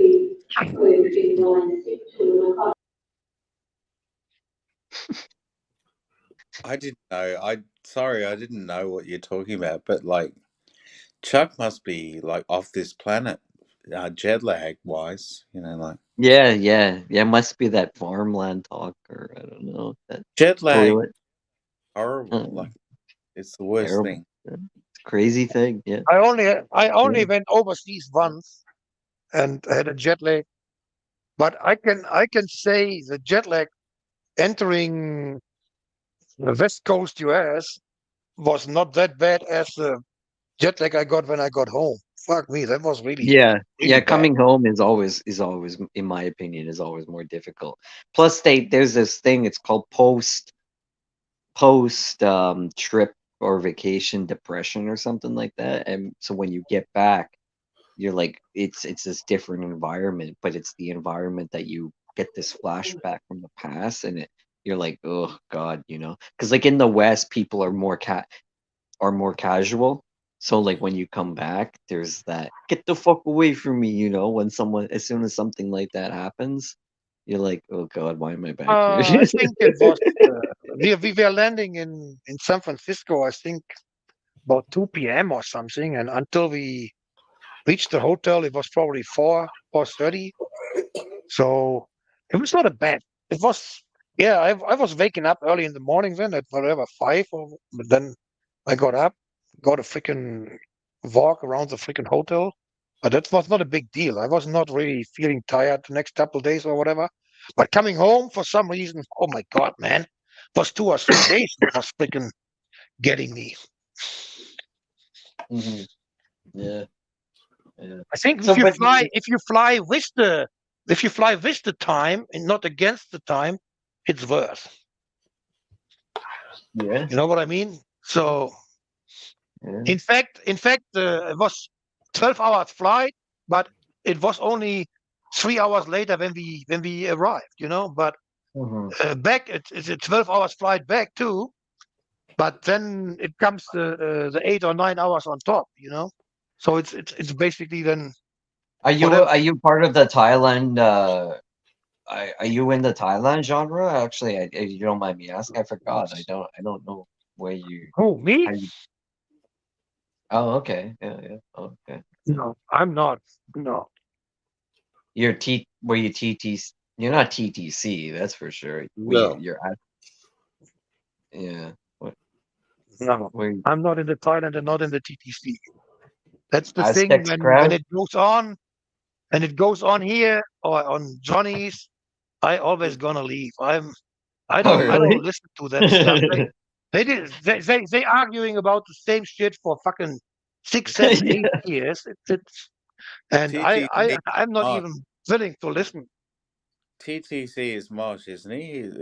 What's TT Yeah, stand? that's a Moshe's crowd. I think I don't know if TTC, Mosh Trash. is one of them. Yeah. Yeah. Mosh is like It's the not main only TTC guy in my opinion. Yeah, he's like the one. It's it's like yeah, but it's not only him. It's Tommy, and you know, it's all these war channels. You know, they fighting each other all the time. It's kind of bullshit, man.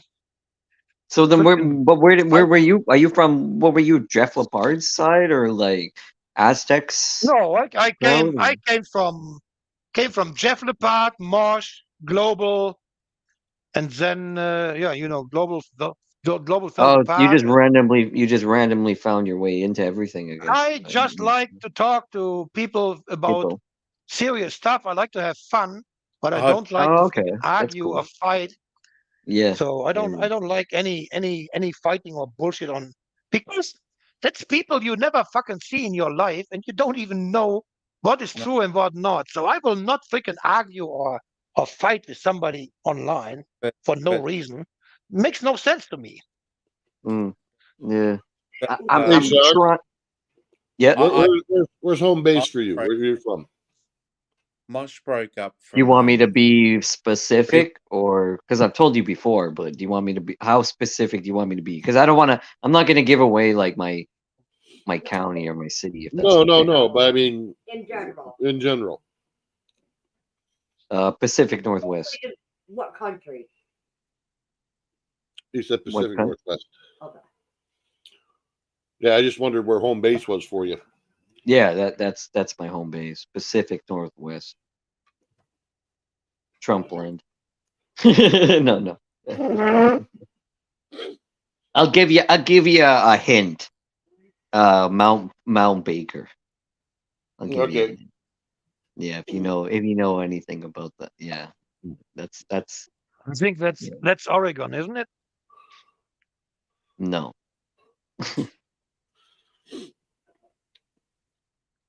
Well, on that note. That explains you don't find a culture shock then. Where I am right now, or like in Asia? Yeah. What do you mean? Be more specific, because I've been traveling for a long time to these Oh, areas. well, okay. So that yeah, you travel all the time, so Yeah, no, I get like there. Yeah, there's definitely a culture shock the first time you land in a lot of these places, but not when you repeat it, not when you go again and again. Yeah, yeah. No, I'm used to. It's actually the other way around, where I would actually say to people that haven't been, I would go, well, you don't know what you're missing, you know. And yeah, there's a lot of negativity, like we talked about, like the racism and stuff like that, and like and you know, like the way the women are and stuff like that. But for the most part, there's a lot of positivity. That's what keeps people going back, right? There's a reason why people keep going back. Yeah, in my opinion, at least. well, I guess it depends upon what you're doing there too. So Well, I'm not a monger and I'm not a sex tourist. If that's what you're getting at, 100%. no, I know that. So Yeah, yeah, I know I you don't know. travel mostly. I like. You know, I'm single. I like living remote. Like, I can't be, especially in wintertime. I get like back home, I get what do they call it? Seasonal depression, I think, in my Yeah, opinion. yeah, that area And does so suck in the wintertime.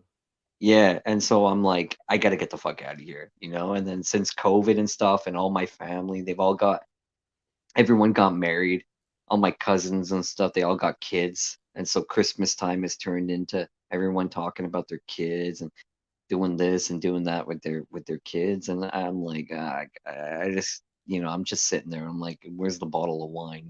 I'm like, this What age is. are you, Sean? I How old are you? am 35. Oh, you're quite young. Jeez, man, 20 years younger than me. Holy crap. I feel old. Yeah, I'm old. Dude, I am. give it another 20 years, you I won't just am. feel old, you'll know it. Yeah. Yeah.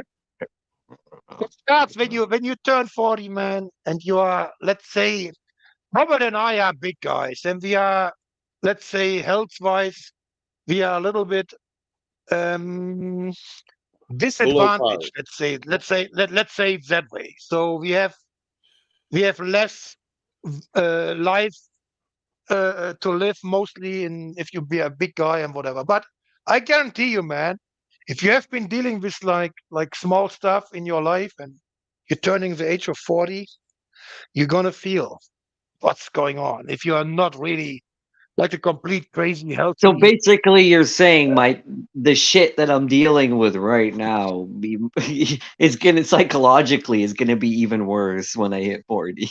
No, I don't it's know. just I don't know what you're dealing with, but No, I don't mean it like that. I don't mean like I'm, like I just mean like in general, if I'm thinking, negative about shit right now, then like leaving, for example, at Christmas time, based on what I said, because the whole family, everyone's got kids and stuff, and I'm not interested in dealing with that, seeing that, because I'm just gonna sit there and drink. you might find So that that'll turn around to be the opposite there, Sean. what do you mean? That you'll want to do that then. You mean have like with kids? Well, be around family and stuff, yeah. Yeah, but that's if I find, I'm not gonna, that's if I have my own partner and stuff like that. I'm not gonna force anything, because that's not the way I am, but we'll No, I see. meant what I'm saying is you may find yourself wanting to stay in that type of an area or situation versus what you do now. Okay. Yeah, that's a good point. Yeah, that's an interesting point. Yeah. You still, believe it or not, you still kind of sound like you have the 20-year-old mindset. What's the 20-year-old mindset? You don't want to do the mundane, you want to be out doing things, see different things, new things like that. No. See, now, okay, so I would disagree. I wouldn't call that the 20-year-old mindset. I would say you're referring to the boomer versus millennial mindset. No, I'm Uh, speaking from experience, from age. I'm not saying 20 years as 20 years old. I mean in your 20s. When you're in your right. 20s, Okay. you want to be, you're out moving around doing things, and Yeah, but no, that's a generalization, though, Robert. That's yeah, a but it's held true, guy. It holds true. it holds true to a certain extent, but you're forgetting that you don't know what COVID did, and all that Oh, I type of know thing. absolutely what COVID did. People are still recovering from COVID and that type of Oh thing yeah. too. And I'm a traveler at heart. I traveled well before COVID, and I spent almost 3 years sitting at home on my own. It was brutal. So I maybe they always say that what was it, the term 30s are the new 20s. Yeah. That, and you know it'll what, probably. John? You know what? That was exactly their target. Exactly that was their target. To keep What us the home, to keep us out of enjoyment, to keep us controlled. That was exactly the target of the pandemic. Exactly. And they did a fucking great job, to be honest. But they suggested a better result at the end. Yeah, Well, I don't know. I can actually understand what you're saying, Sean, because it wasn't any different for anybody. And the same thing is like being, it's like being in-house prison or something, literally. Yeah, yeah, no, it was. Yeah. When people used to complain about the mask, because I would go to Japan a lot before COVID. In Japan, they wear the mask all the time. So But that because was of different never an reasons, though. no, I know, but that when people used to say that was their biggest, like when I used to watch all this shit on YouTube and stuff about that was their biggest gripe was the mask.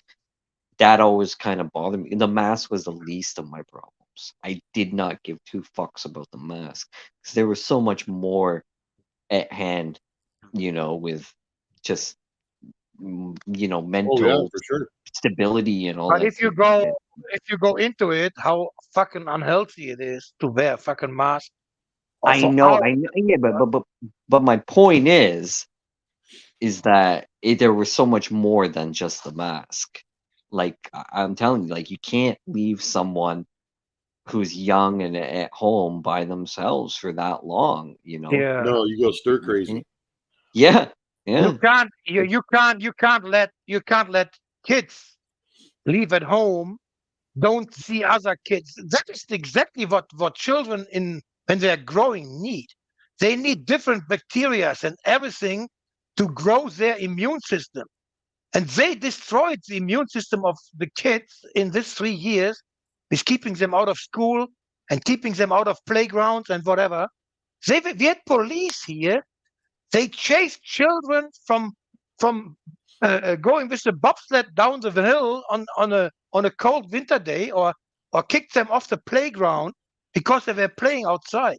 They were cops coming there and kicking them off. And the clans we have here, the cops have no balls to go in there. The clans can do whatever they want to here. That was the eye opener. But people don't see it. Uh-huh. Yeah, yeah. I Well, don't the know. other thing, what it does to people psychologically, I mean, you can't stay cooped up all the fucking time. People need socialization. It doesn't work. Whether it's a kid, it doesn't matter Yeah. if it's children or adults. It's the same thing. But it was interesting too. Another take on this too. Someone was asking me. I was on a panel yesterday. I forget which one. I was on a couple, and someone was mentioning like the chasing of Japanese women or whatever in Japan, and they said something along the lines of, "How did you meet them?" And I said, "Well, online. Online is the only way to meet people now, and I've gotten sort of used to it. You got to have an online profile. Online dating apps is sort of the main thing. Because two things, you can't talk to anybody else now in public. It's I referred to there's the Me Too movement, but there was also COVID too. You were told my thing before COVID was going out with my friends to the bar, and Yep. you get hammered, and then you'd interact with other people, and you look at the women that were, in at other tables or around you, and you'd go and you'd hang out, and you'd talk to them. You can't do that anymore. That ship has sailed completely. It's gone. It's completely gone. And so and I blame that on things like COVID, and it's such a weird thing to deal with. It's a weird thing. Like I'm in Japan, and then people say, "Oh, why don't you go out? Why are you on StreamYards? Why don't you go out and have fun?" Yeah, I do go out and I do have fun, but you can't just go out anymore, no matter where you are on the planet. In my opinion, No, that changed. That this whole last 3 years changed the whole social structure yeah. of life, and a lot of people don't realize how much it actually changed. Yeah. And unfortunately, in a lot of places, it's still a thing, and people haven't recovered from it. I got my temperature taken 2 days ago in Japan. I went to a bar, Yeah, and that's insane. they later then, and this was the first time this happened since I showed up. But yeah, they were like, "We need to take your temperature," and I went, "That's okay." But I went, "That's because they're still wary about COVID. It's comes from a COVID thing. Yeah, it's just, yeah, it's crazy. It's It's just me. absolutely. It's made people hyper vigilant and scared of their own fucking shadow. Yeah. Yeah. I don't know. I don't really. You adapt. You got to continue living, though. That's the thing, right? Got to Well, continue yeah, living. and that's kind of to the point I was making, Sean, is that what they don't understand how much of society they really fucked up. I You don't think know? they care. I don't think anyone cares, to be honest. I mean, we're all in it in for ourselves, you know. Remember the toilet paper craze? A lot of people forgot about that. You look it up on YouTube. The people rushing into Costco and stuff like that all around the world for toilet. I came back from Vietnam just when COVID broke out, and I had masks. I had masks with me, and I was wearing a mask. So I would go out and I went to the grocery store, and this is when there was that shortage on masks in the beginning, and they were saying, "Well, masks don't do anything." They flipped, right? They said in the beginning they said you don't have to wear a mask, but then they said no, everybody has to wear a mask. But in the beginning there was this mask short. They said you don't have to wear a mask, but they also said, hey, if you have masks, maybe it's better to donate them or to the hospitals or shit like that. Anyways, I was going out and I was one of the very few people that had a mask on, and I got these looks. I remember in the grocery store from the store workers. They were looking at me in like disgust, like this guy's a freak, you know? But it was funny because a new shipment of toilet paper had come in and they hadn't put it out on the shelf yet. And they had put that toilet paper, they had taken like 2 stalks of toilet paper, the 2 coworkers that were looking at me in disgust. They had taken like two things of toilet paper and they put it behind the customer service counter for when they get off their shift. Like that's theirs. And I'm thinking like the irony in that whole situation was it just sits with me, you know? It's Well, it like just goes to show you how much people lost all logic. It's to the point we made earlier about how this stuff is still going on, or like you talking about them still taking people's temperature. yeah. Yeah. When and we can thank media for that. We can thank governments for that. Yeah. Because none of that shit should be going on. And one thing that I will disagree with Chuck on is that we may, get this kind of straightened out, but the effects of the last 2 years are going to be very long lasting. Because there's a lot of people that the only thing that this showed was how easily people will buy into bullshit. Yeah. The I wasn't whole, allowed to see my grandma for fucking ever, and it was like part of it was like family politics, but it was like not because there was this thing going around because it's like spring break and stuff. The young people are the ones that are spreading it, so stay away from grandma. And then, but my grandma would call me and be like, "Why don't you come and visit me? Are you not happy? You don't want to come and see me?" I go, "No, grandma." I says, "No, I can't." I says, "I'm not allowed to." But she never understood that. She didn't get like she didn't get that. And my aunt, like she was living at my aunt's house during that time, and my aunt sort of played that to her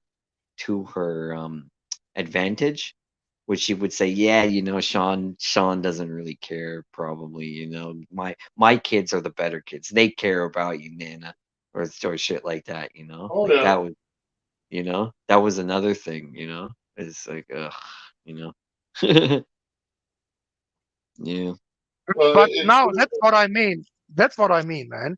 How how will it be possible to forgive your own relatives for treating you like that? And it's exactly the thing. These spreading the fear and dividing societies, families. You know Mhm. Mhm. Yeah. that is you. People got divided inside families. They said you won't be a part of this party of Christmas or birthday, whatever, if you don't show your fucking vaccination pass or having tested or wearing a mask or whatever. How fucking insane is that?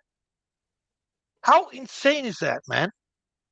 Very. And honestly, I'm maybe different to most other people who are, let's say, high tolerance for forgiving. I rarely forgive anything, especially with people who are still on the same fucking trip. You know, that's Mhm. why I had to leave the family dinner yesterday. I couldn't stand it anymore. I was going to really get fucking really pissed and upset. I had to leave. Mm. Talking Yeah. about the fucking testing themselves 10 days positive and all that shit with no symptoms and staying in their fucking room and whatever after three years of this bullshit and still believing that crap. I don't I was so Did I was so pissed, man. I had to go. Did you stand up I and had throw to the go. turkey at the wall? I'm joking. No, we don't have turkey. We had our dinner. We was just on a conversation and that came up randomly that they're talking about that he got tested positive and shit. But I said, you know what? I give a fuck. I go. He's 21 years old, man. Didn't even have a sniff or a headache or anything, and having a fucking positive test for 10 days and staying in his fucking room, not leaving his room just for the shower or for the toilet. You gotta be fucking kidding me, man. You gotta be kidding me. Yeah. Yeah, no, I hear you. But that's It's the all shit. environment we live in. That's the society we live in. Just go to your job, go to your university, go to your school, come home, play your fucking games, and turn on the fucking mainstream media shit and listen to all this talk show bullshit to fucking this selected people in the talk shows who are always talking the same shit as the narrative, and then listen to your freaking mainstream media news and believing all the shit and saying, "Oh yeah, oh my god, man, fucking apocalypse is coming up next week. For fuck's sake!" I think I survived freaking 10 apocalypses since the last 20 years, man. Still here. But it's the same thing with It's Sean when he's absolutely talking about, you know, you can't go out and be social anymore. You got to do it online because they've destroyed all that. Yeah. yeah. Yeah. They made Yeah. people afraid to be social. If this was 4 years earlier, I wouldn't be on StreamYards. I probably would be in the bar doing this exact same thing. If I was abroad, or something like that. But now it's like, look at what everyone does, like it's crazy, People, it was fun when I was talking about with the grandma thing too, about my grandma. People were saying, older guys were saying, "Well, does she have an iPad? Does she have FaceTime? You can talk to her that way." And I'm like, "What? That's not the That point." they leave the elderly dying on their own, man. They died on their Mm, own, just lonely in a freaking clinical environment with just masked up nurses around them, not seeing a fucking smile or anything. They just mhm. died on their own. Yeah, It's fucking yeah, disgusting what they did, man. That's so cruel that people can't even believe what they did to the freaking world. But people don't care. They're talking about how evil the wars are. Yeah, war is evil. Yeah, it is. But this war was not even less evil than any other war in the world. I guarantee you that. Leaving elderly fucking dying on their own. It's fucking disgusting, man.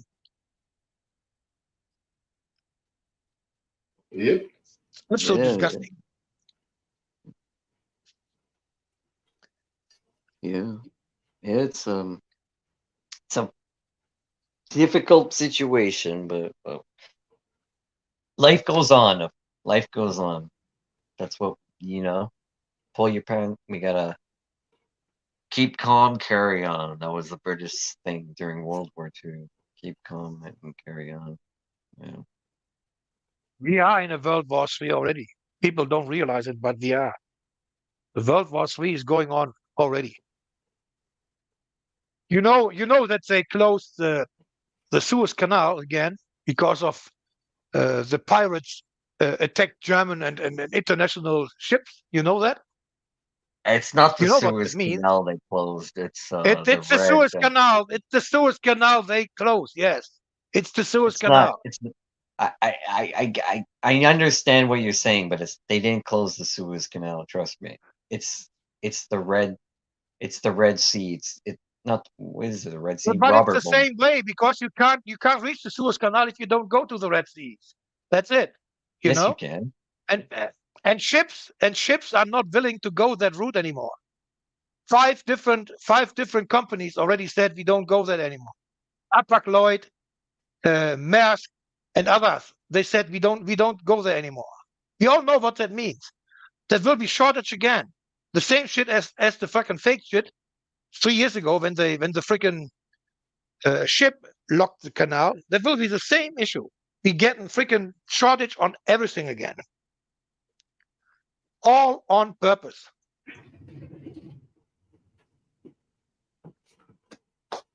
It's all by design, guys. Everything what happens is all by design.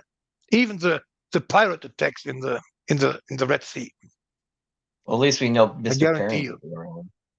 you. It wouldn't surprise me if these fucking pirates getting paid by the same bastards who made the pandemic. It wouldn't surprise me at all.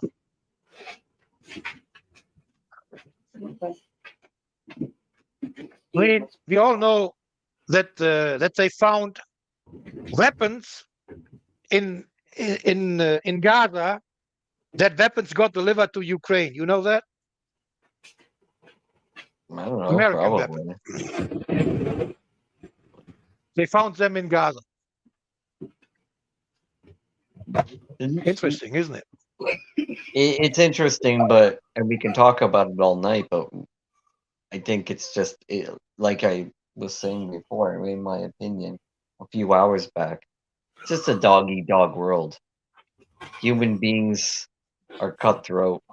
You just got to take care of yourself at the end of the day, I think. I was raised to always tell the truth and to listen to other people.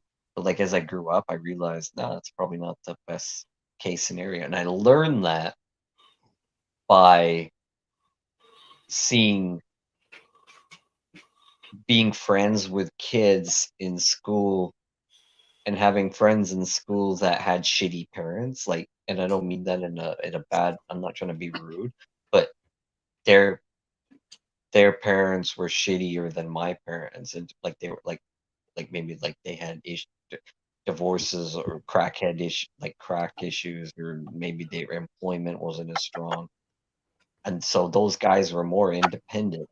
And they would tell me, or they would indirectly, they would show me, hey, you got to survive on your own type of thing. And they were better, as the world adapts, Do you know what? Well, but that Sean, depends on whether you're going to evolve. I don't like to say it, but if you live that way, you are forcing the shit what they're doing on us. That is exactly the wrong way. Just keep attention on your own and stay fucking alone and whatever. That's exactly the we're too opposite. small. We're too small to do anything about it. That's the reality of it. And especially if you have kids, then you're gonna want to look after your kids more than anyone. That is the problem. Saying we are too small to do anything about it. That is exactly the problem. What are we supposed to do? We are the only who can do anything about it. We are the only. No, we can't. Nobody else will help us. No God, no government. Nobody will help us. We have to do it on our own, together, worldwide, and not everybody for his own. Yeah, I don't. It's exactly. It's culture. That's exactly what they want. Uwe's correct in that, Sean. It boils down to culture. If our expectation is we're going to say go back to the mentality of shall we say survival of the fittest, well, in that case, in my military background, I might as well just start taking people out in the street for my own, huh? That's but you got to look at the end game and the long game. I know we've talked about this before, and I know your thing is the Civil War. Correct me if I'm wrong, but I know you believe that The It civil will war is. come, believe me. It will I come. don't think that that's a thing, because it's just that we've grown, we've adapted so much to only to being babysat on ourselves and with technology and whatnot, and with our families, there's just not, there's no end game where you'll lose at the end of the day. That's a reality, and they're trying to do that right now. I'm not gonna, without going into details on politics, because I know people don't like that, but that's what they're trying to do right now, and who knows Oh, what's gonna they're happen. trying to force a reaction. There's no doubt about that. Yeah, that's exactly what they're looking for. They're looking for a reaction to bring in military then, to have a freaking, let's say, to have a freaking excuse for going against their own civilization. I That's what spoke they're to looking someone yesterday on the panel, and we and him it was the exact same thought, and it's true. The amount of people that have been, innocent people that have been killed in Gaza, civilians, more people have been killed in Gaza in the last, what has this thing been going on for, month and a half or something like that? 4 Yeah, months. Oh, than three all months. of what, than the civilians that Russia has killed in, since that war has started with Ukraine. But yet Russia has been brought to the table. The UN is blah blah blah. The sanctions and international court going again after Putin, which is whatever, it is what it is. But then you don't. It's like the hypocrisy that we're living in. It's just crazy. It's never gonna end. And it's the same thing with COVID and all this other shit. You gotta just take No, care. You gotta. you got to Oh no, understand there's good war and bad war for these bastards. And that's the thing. All the wars the Americans started under Obama, they were all good wars. They was all based on lies, but they don't care. They bombed Syria, Afghanistan, Iraq, what else? Uh, 7 countries they bombed. Yemen, I think. They uh, uh, um, they bombed 7 countries in 8 years. That was all good wars.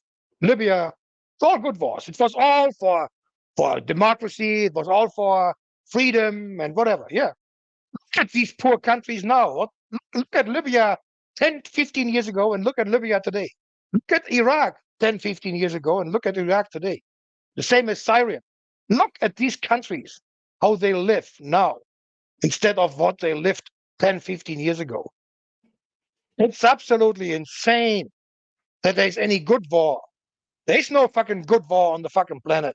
Not only one person is allowed to start a war, and that's a good war. Fucked up, man. I think we lost I Sean. mean, it's insane what's going on. Well, that's absolutely it, though. Uva is they've literally, a lot of people don't understand that the people are not their governments, and none of our governments are actually representing the people anymore, in my opinion. No government takes care and fucking think about their fucking civilization. No No, government at all gives a shit about their own fucking folks. No no, government. They're they all sure don't. puppets.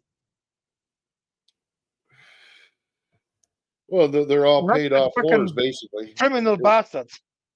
Yeah, they're all paid off. Yeah. It's just that's why I said, they're literally trying to back the populations into a corner. And then you look what they're doing with immigration or what they call immigration. Yeah. They're basically undermining cultures of countries. And then when you say anything about it, you're a racist. Well, no, I'm not.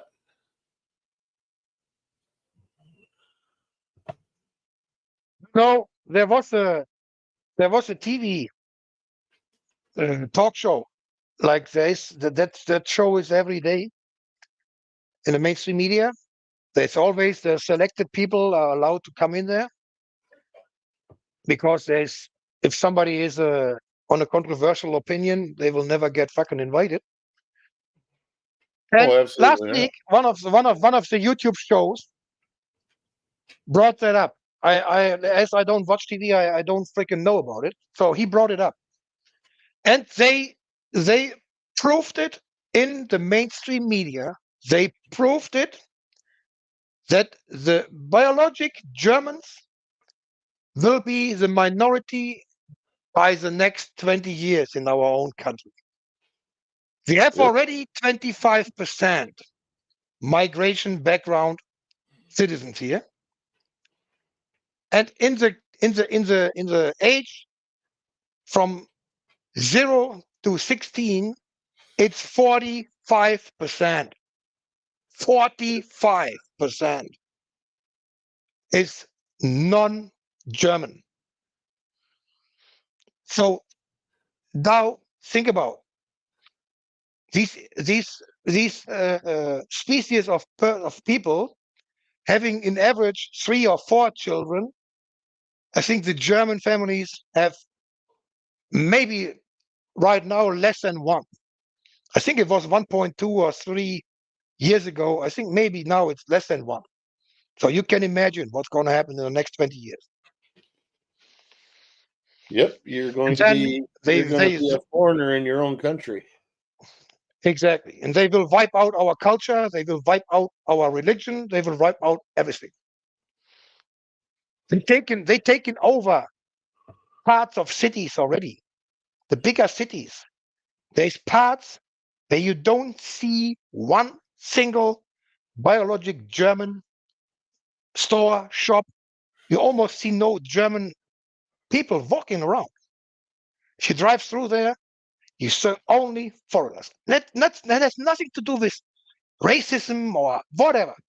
If people are working here, living as our law, paying tax, and not forcing their fucking religious bullshit on here, I'm fine. But if they come here with 4 or 5 women, with 25 freaking children, living from our welfare, that's a different story. And we have those cases.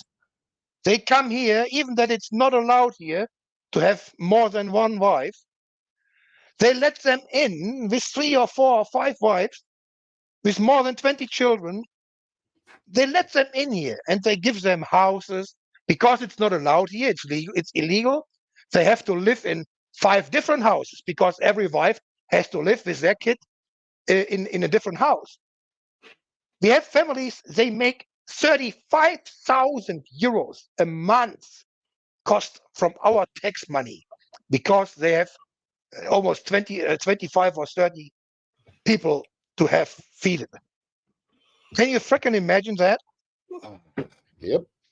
And they bringing more and more and more of them in, bringing the families in. And it's not even proof that is a family member. They make passports over there like you freaking write a letter to your brother. Yep. There's no birth certification or anything in those countries. They give a fuck about that.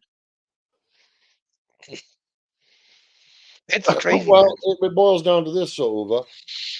I sound like a Nazi, whatever, but I don't. I'm not. Believe me. No, I'm no, not. you don't.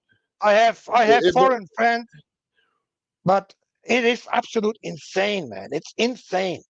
It boils down And to this, Ova.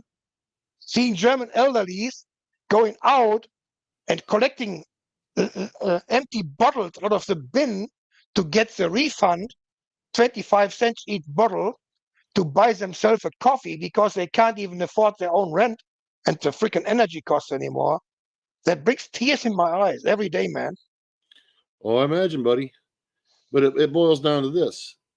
They want to move in a culture that comes from a place that's used to living in a dictatorial or in a dictatorship. I know. They live a standard of living that's magnitude lower than what we're used to in the Western world. And they're much easier to control. And they're too busy fighting each other to understand who's really fucking putting the screws to them. You know, and it has nothing to do with racism. It has to do with common sense. But it's nuts. Insane. Yep. But Anyways, I think I'm gonna step off, Uva. It's been good talking to you, brother. Yeah, always good Sean, talking, man. Sean, if you're listening, it's good talking to you. Steve, you take care, buddy. Thanks for coming on, Robert. Hey, no Really, problem. have a great Christmas. And, You too. Catch you next time. All right, you guys all take care. I hit the Robert. Take care. He explained it very well, you mate. And we don't think bad of you at all. I mean, I've often asked, people often say, oh, we get all the benefits of multiculturalism. And nobody ever says what those benefits are. Now, it sounds horrible when you say it, but what are the benefits to me of having a multicultural country? Apart There's from the no fact that benefits, you can Steve. get an Indian meal or a Chinese meal or something. What are the real benefits to me? I don't see it. There's no benefit. With the No. globalization, with starting having air freight and airplanes that allows you to enter a different continent in a couple hours, it was gone. And you can't even blame people coming out of poor countries trying to enter richer countries to think there's paradise. You can live like a king. They don't see how hard people had to work for their car or for their house or whatever. They don't see that. They only see what they get told. Look, go there. You have a free house there. You have free food, and you get even money to buy yourself stuff. And they say, "What? I need to go there." You know. Of course you do. I know for a fact do the same. in England, it's very common for younger women to have a few children, you know, like single moms, few children. Mostly, the better is from almost every child from a different guy, you know, because you get a free house from the government, you get the freaking payment from the guys who have made the children, you get your welfare, you live like a king in England. There's hundreds of thousands of single moms, hundreds of thousands of single moms doing that. And not the most of them are born in England. No, I don't disagree with anything you said, Uwe. You're absolutely right. I mean, technically, immigration is relatively good for a country because the more people, usually you haven't had to educate them.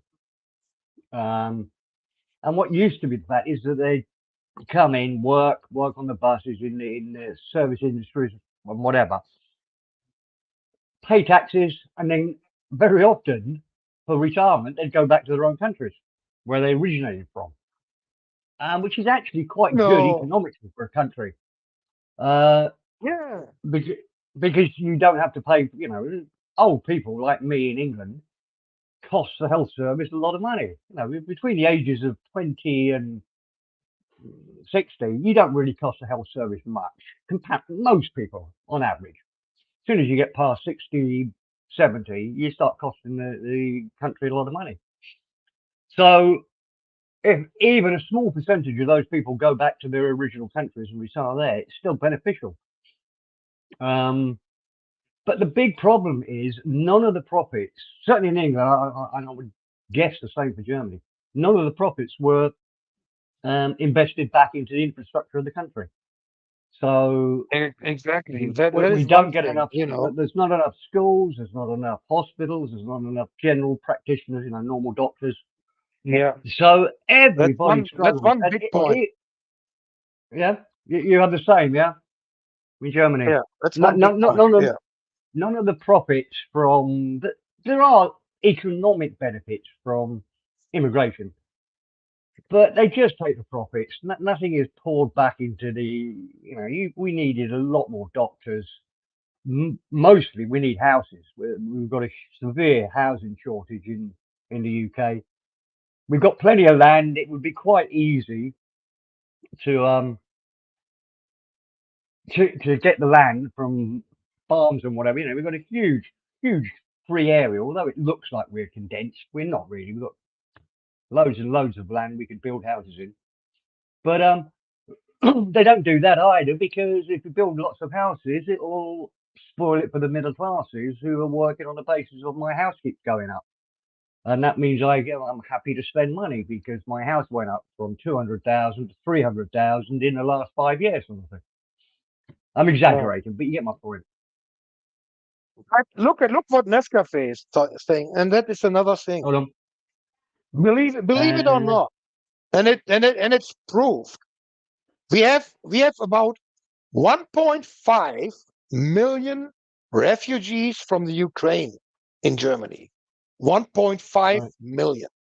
No other country in the world has more Ukrainian refugees than we have. And now, guess what? Guess where they went in the last 2 years for summer holidays? Guess where they moved? Well, after They what went. Lieutenant Nesco said, I'm saying Ukraine. Yes, exactly. They went to the Ukraine for holidays and come back, and not even 20% of this 1.5 million are working and paying taxes. So that means in case 1.3 million of them getting welfare money.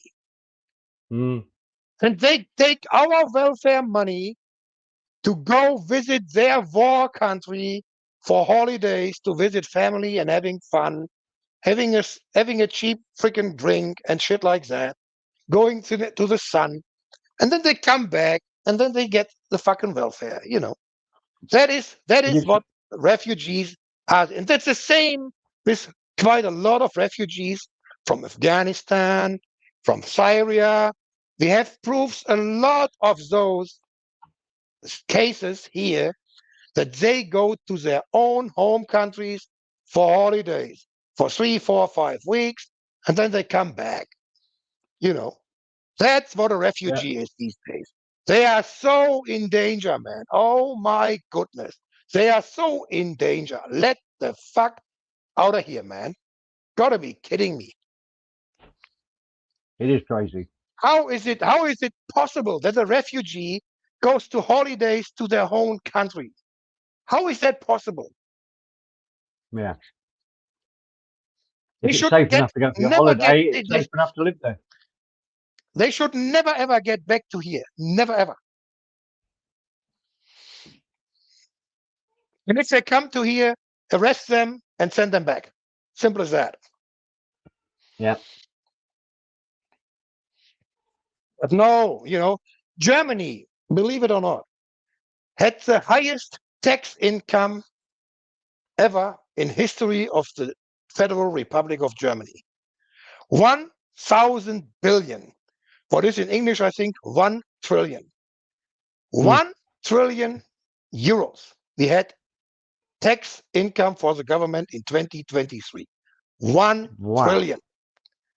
And it's not enough to take care on your own citizens, because from this 1 trillion, probably 80% of that money goes out to all kinds of benefits for all kinds of countries, and for the war in Ukraine and in Gaza, and for India and China and the freaking rainforest in Brazil, and for freaking they spent now 500 million for building bicycle passes in Peru. That is no kidding, man.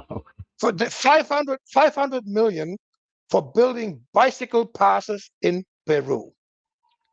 I don't know how many people in Peru are riding a bicycle, but I know that Peru is quite hilly, and I don't think that you can build as long freaking bicycle passes that it costs 500 fucking million, man. Not in a country like that.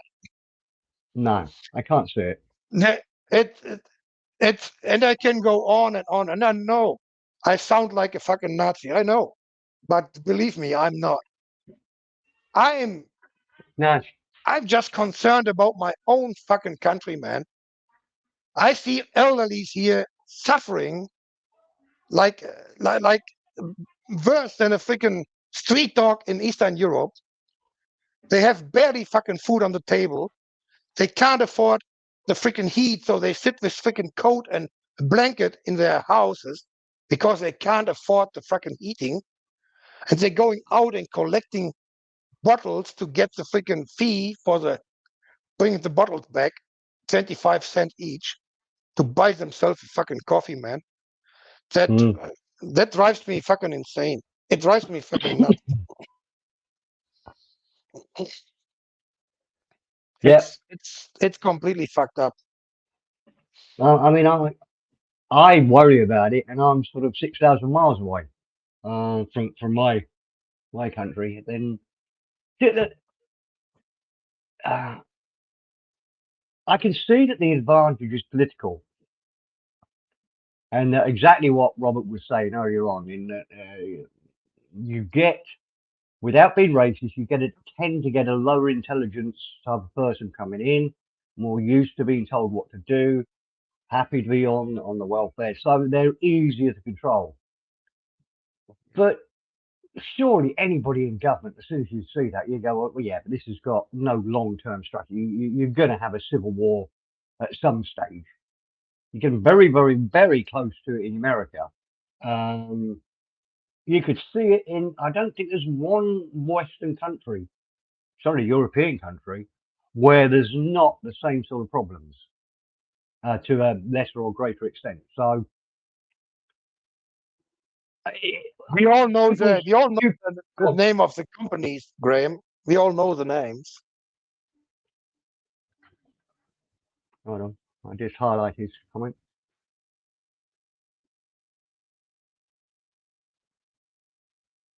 Them names coming up in every aspect of whatever where money gets spent in the world. These companies come always up, always the same companies coming up. It doesn't matter what it takes. If it's for weapons, if it's for freaking food supply, if it's for medication, whatever. It doesn't matter what it is. It's always the same 7, 8, 9 huge corporations coming up with the main investment in there. Always. And the real depressing or worrying thing about it is that exactly as you were talking about while I was having my lunch, the as Johnny would put it, the disease we had to have, or the virus we had to have. That showed that with the right media manipulation, a hell of a lot of people are so easily led. I think that the one great thing about the people that we've sort of got to know on within the various chat forums we've got online, a lot of people could see through that straight away. I can remember early conversations with Aztec and Robert. What got me was right at the start when they were saying how terrible it was. I don't know if you know, I started off my career in insurance, and I was active in insurance, life insurance, when AIDS hit the news in the early 80s. Yeah. And insurance companies went berserk.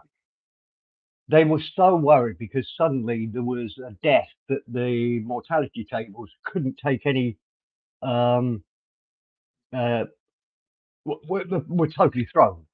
So all the proposal forms were changed to basically try to find out by clever questions. You couldn't say on the proposal form, do you have gay sex?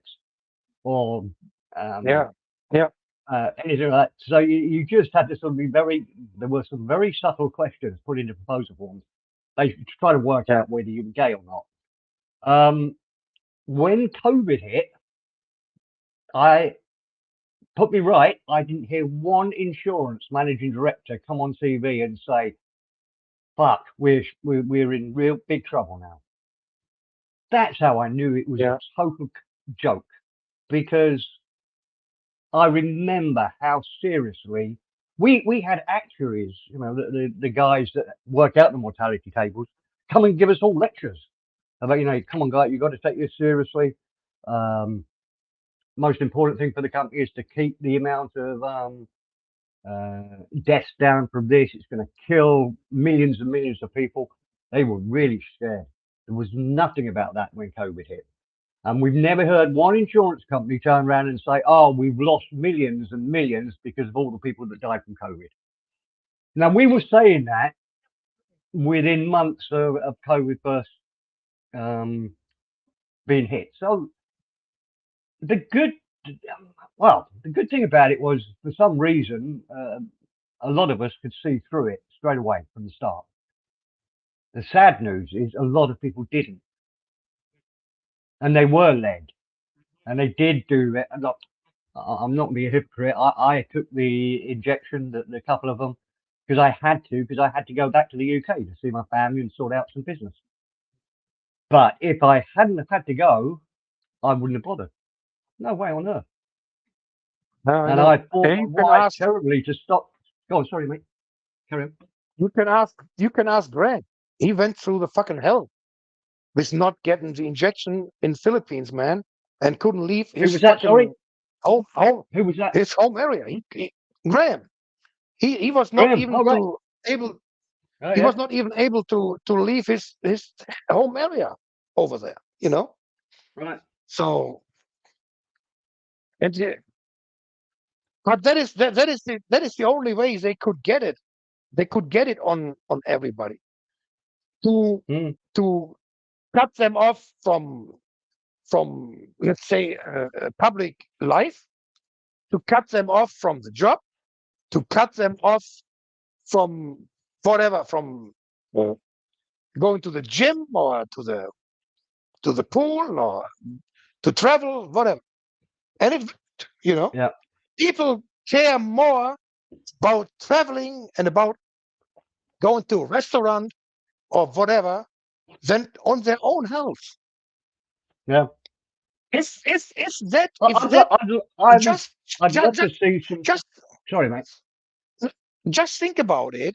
If it would be that deadly disease and that deadly virus, we would have seen millions of people dropping dead on the street. It Yeah. was not like Ebola or anything. It was like a flu, man. Mm. And Well, nobody the was biggest even problem was. asking that the flu was gone for 2 years, and nobody Yeah. was even questioning that. No. And the biggest problem was the treatment, the cure, which were the ventilators, Yeah, did yeah, more damage than the disease. yeah. Now that's got to That show was a lot. basically euthanizing them. That was definitely Yeah. euthanizing the people with the ventilation and with that medication. This remdesivir is is is only allowed to give for 5 days. That's what it says in the paper. You have to maximum is 5 days, and the average people who got treated with that stuff was 9 days. So they basically euthanized them with treating them with the ventilation and the freaking remdesivir. Mm. Insane. And the whole con of it, in that they started saying, "Oh, we're going to have to immunise the children." I don't think there's one child who didn't have a pre-COVID illness that died from it. Children were remarkably had remarkable defences against it. You know, there just wasn't any children dying. They'd have loved it if there were, because then we really would have worried. But no, it was just old people that were probably going to die anyway. It's just. But as I say, the most frustrating thing is, although we've stood by each other from the start, you, me, Robert, many others on here, Graham, we've all agreed Graham is saying there. from the That is start. absolutely crazy. Hold It is on, let me just absolutely crazy. The problem is that many people just went along with it. So when there is a civil war, nobody's going to come and help. It's going to be horrendous. I don't know. It's very sad. That is the thing, that most people giving their responsibility away to the government because it's easy. Yeah. Oh, I don't have to care about anything. You know, they will do whatever it's possible, whatever it's necessary, they will do it. You know, Mm. and they don't see that they lost their life. They gave away the control of their own life. They have no control at all anymore. They Mm. are completely brain trained and brain controlled by the government through the fucking media. That's what happened. They are absolutely there. They are like a robot. They are like a robot on a remote. That's what they are. Well, they also seem, and this sounds like an old man talking because it is, but they also seem incredibly dumb. The number of YouTube interviews I've seen where they'll say to they'll interview people on a campus in a good university in America, and these students seem to think the government has unlimited funds and that the government can provide anything, as if they're getting their money from some alien spaceship or something. You know, they don't understand that you've only got as much money as the country makes, and economically, that's only from farming, natural resources, oil, coal, gas, that sort of thing, and fishing. All the wealth in the world comes from those three things. Everything else, we just move around. Well, you pay for services, you pay for other things, but it's only really mining the Earth's natural resources. Solar and wind probably accounts for 0.001% of the world's fuel, the world's economy. But everything else comes purely from the ground and from the sea. Yeah. But the number of people, the number of dumb people that really think the world is, the governments have all this money, and they say, how are we going to pay for this? Oh, the government will pay for it. Where are we getting reparations from? Oh, the government will pay for it. Yeah, but where do they get it from? Oh, don't they just print money? It's obvious. You just print lots of money. Yeah, of course you do. It's so dumb. And these are guys going to a good university. You know, they're not stupid. They shouldn't be. Let's put it that way. But that's another thing. That's another thing, Steve. That the education system is holding the kids dumb and dumber. Every freaking decade, they got dumber getting out of school. And it's on purpose as well, because dumb people and people who are scared are easy to control. People in fear and dumb people are the easiest to control. So yeah, for sure. That's how it works, you know. Yeah, absolutely. And if I've you got don't to have turn my any, mic off a minute. I've got a crying baby here. I'm just going to go and shut it up. I'll be back in a bit. Hold the fort for 1 minute, you babe. All right.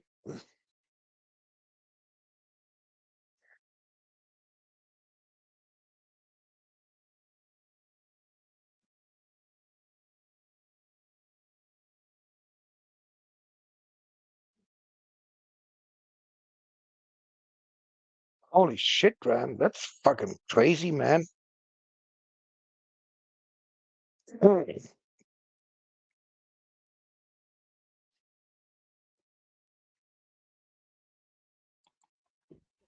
Yeah, mate. Sorry, mate. I'm not going to be able to shut it up. My wife's just gone. A friend's looking after the baby. My wife's just gone to get the little girl from school. You, mate. I'm gonna have to love you, and unless somebody comes on and joins you, I'm gonna have to close it down because it's going to get busy here. More than happy to open up a bit later on. If you're keen, or if anybody else is keen, I'm quite happy to. But it's a busy time of day for me here. No, no worries, man. That's all good. Uwe, thanks, mate, for coming on. Really, really enjoyed it. And I hope everybody on the chat has as well. I've had a great time. Look, I'm more than happy. I'm not going to leave Uwe here on his own because that would be horrible. But if Graham or Big D or anybody else wants to jump on, you're more than welcome to jump on and have a chat. If Uwe wants to stay, I say. Maybe Uwe's had Yeah, if enough. I somebody don't know. comes up, why not? Sure. All right. I'll Somebody tell you comes one up, I quick say, story, totally off subject, but sort of similar. I watched Reacher last night. Have you? Do you know the character Reacher? It's a Netflix or something TV show. There no. was a movie called Reacher. Tom Cruise played it in the movie, and it's quite the series is actually better than the movie because the main guy in it is very similar to how he appears in the book. He's an ex-military policeman, intelligence policeman, who wanders the country, writing rights and that sort of thing. But in the book, he's 6'5", built like a brick shit house, and obviously Tom Cruise isn't quite that character. He's still a good. I think he made 2 movies, but they've got a series. And they've had series 1, which is pretty good. Series 2 looks even better. Watched the first 4 last night. They've only got up to 4. There's lots of instances where they're sat in a bar talking about the next operation, or what they've found out. Guess what beer all these gang of vigilante heroes, guess what beer they're drinking? Maybe you haven't heard Well, is I know. Budweiser not on your radar? Has been Budweiser, yeah. that was they're all drinking Budweiser with the label conveniently poured towards the camera. Maybe you're not aware of Mhm. the story. I am. There's oh right, Go yeah, vote, get broke. And I that's guarantee it. you, there will be many, many, many, many companies getting broke if they got that fucking woke way. I guarantee you that. I Oh guarantee yeah. you. Well, There's enough. There's Disney is enough suffering. examples already. Yeah, Disney is suffering badly, making Disney, lots of yes. woke movies. Yep. I mean, this isn't a woke movie at all. It's and as these sort of things go, it's quite good at what it is. It's an adventure, a bit of intrigue. You either like that sort of thing or not. I quite like them. It's good chewing gum TV, should I say? You can just sit and watch it and get mildly entertained.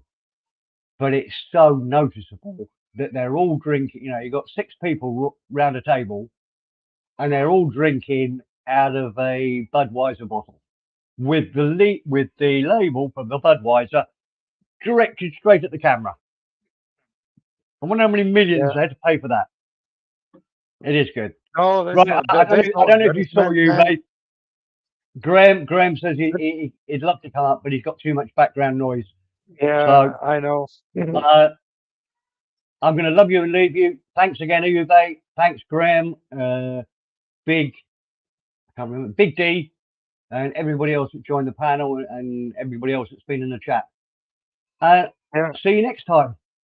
Take care, Uwe. Take care, everybody. See you, Catch mate. you all later. Happy Christmas.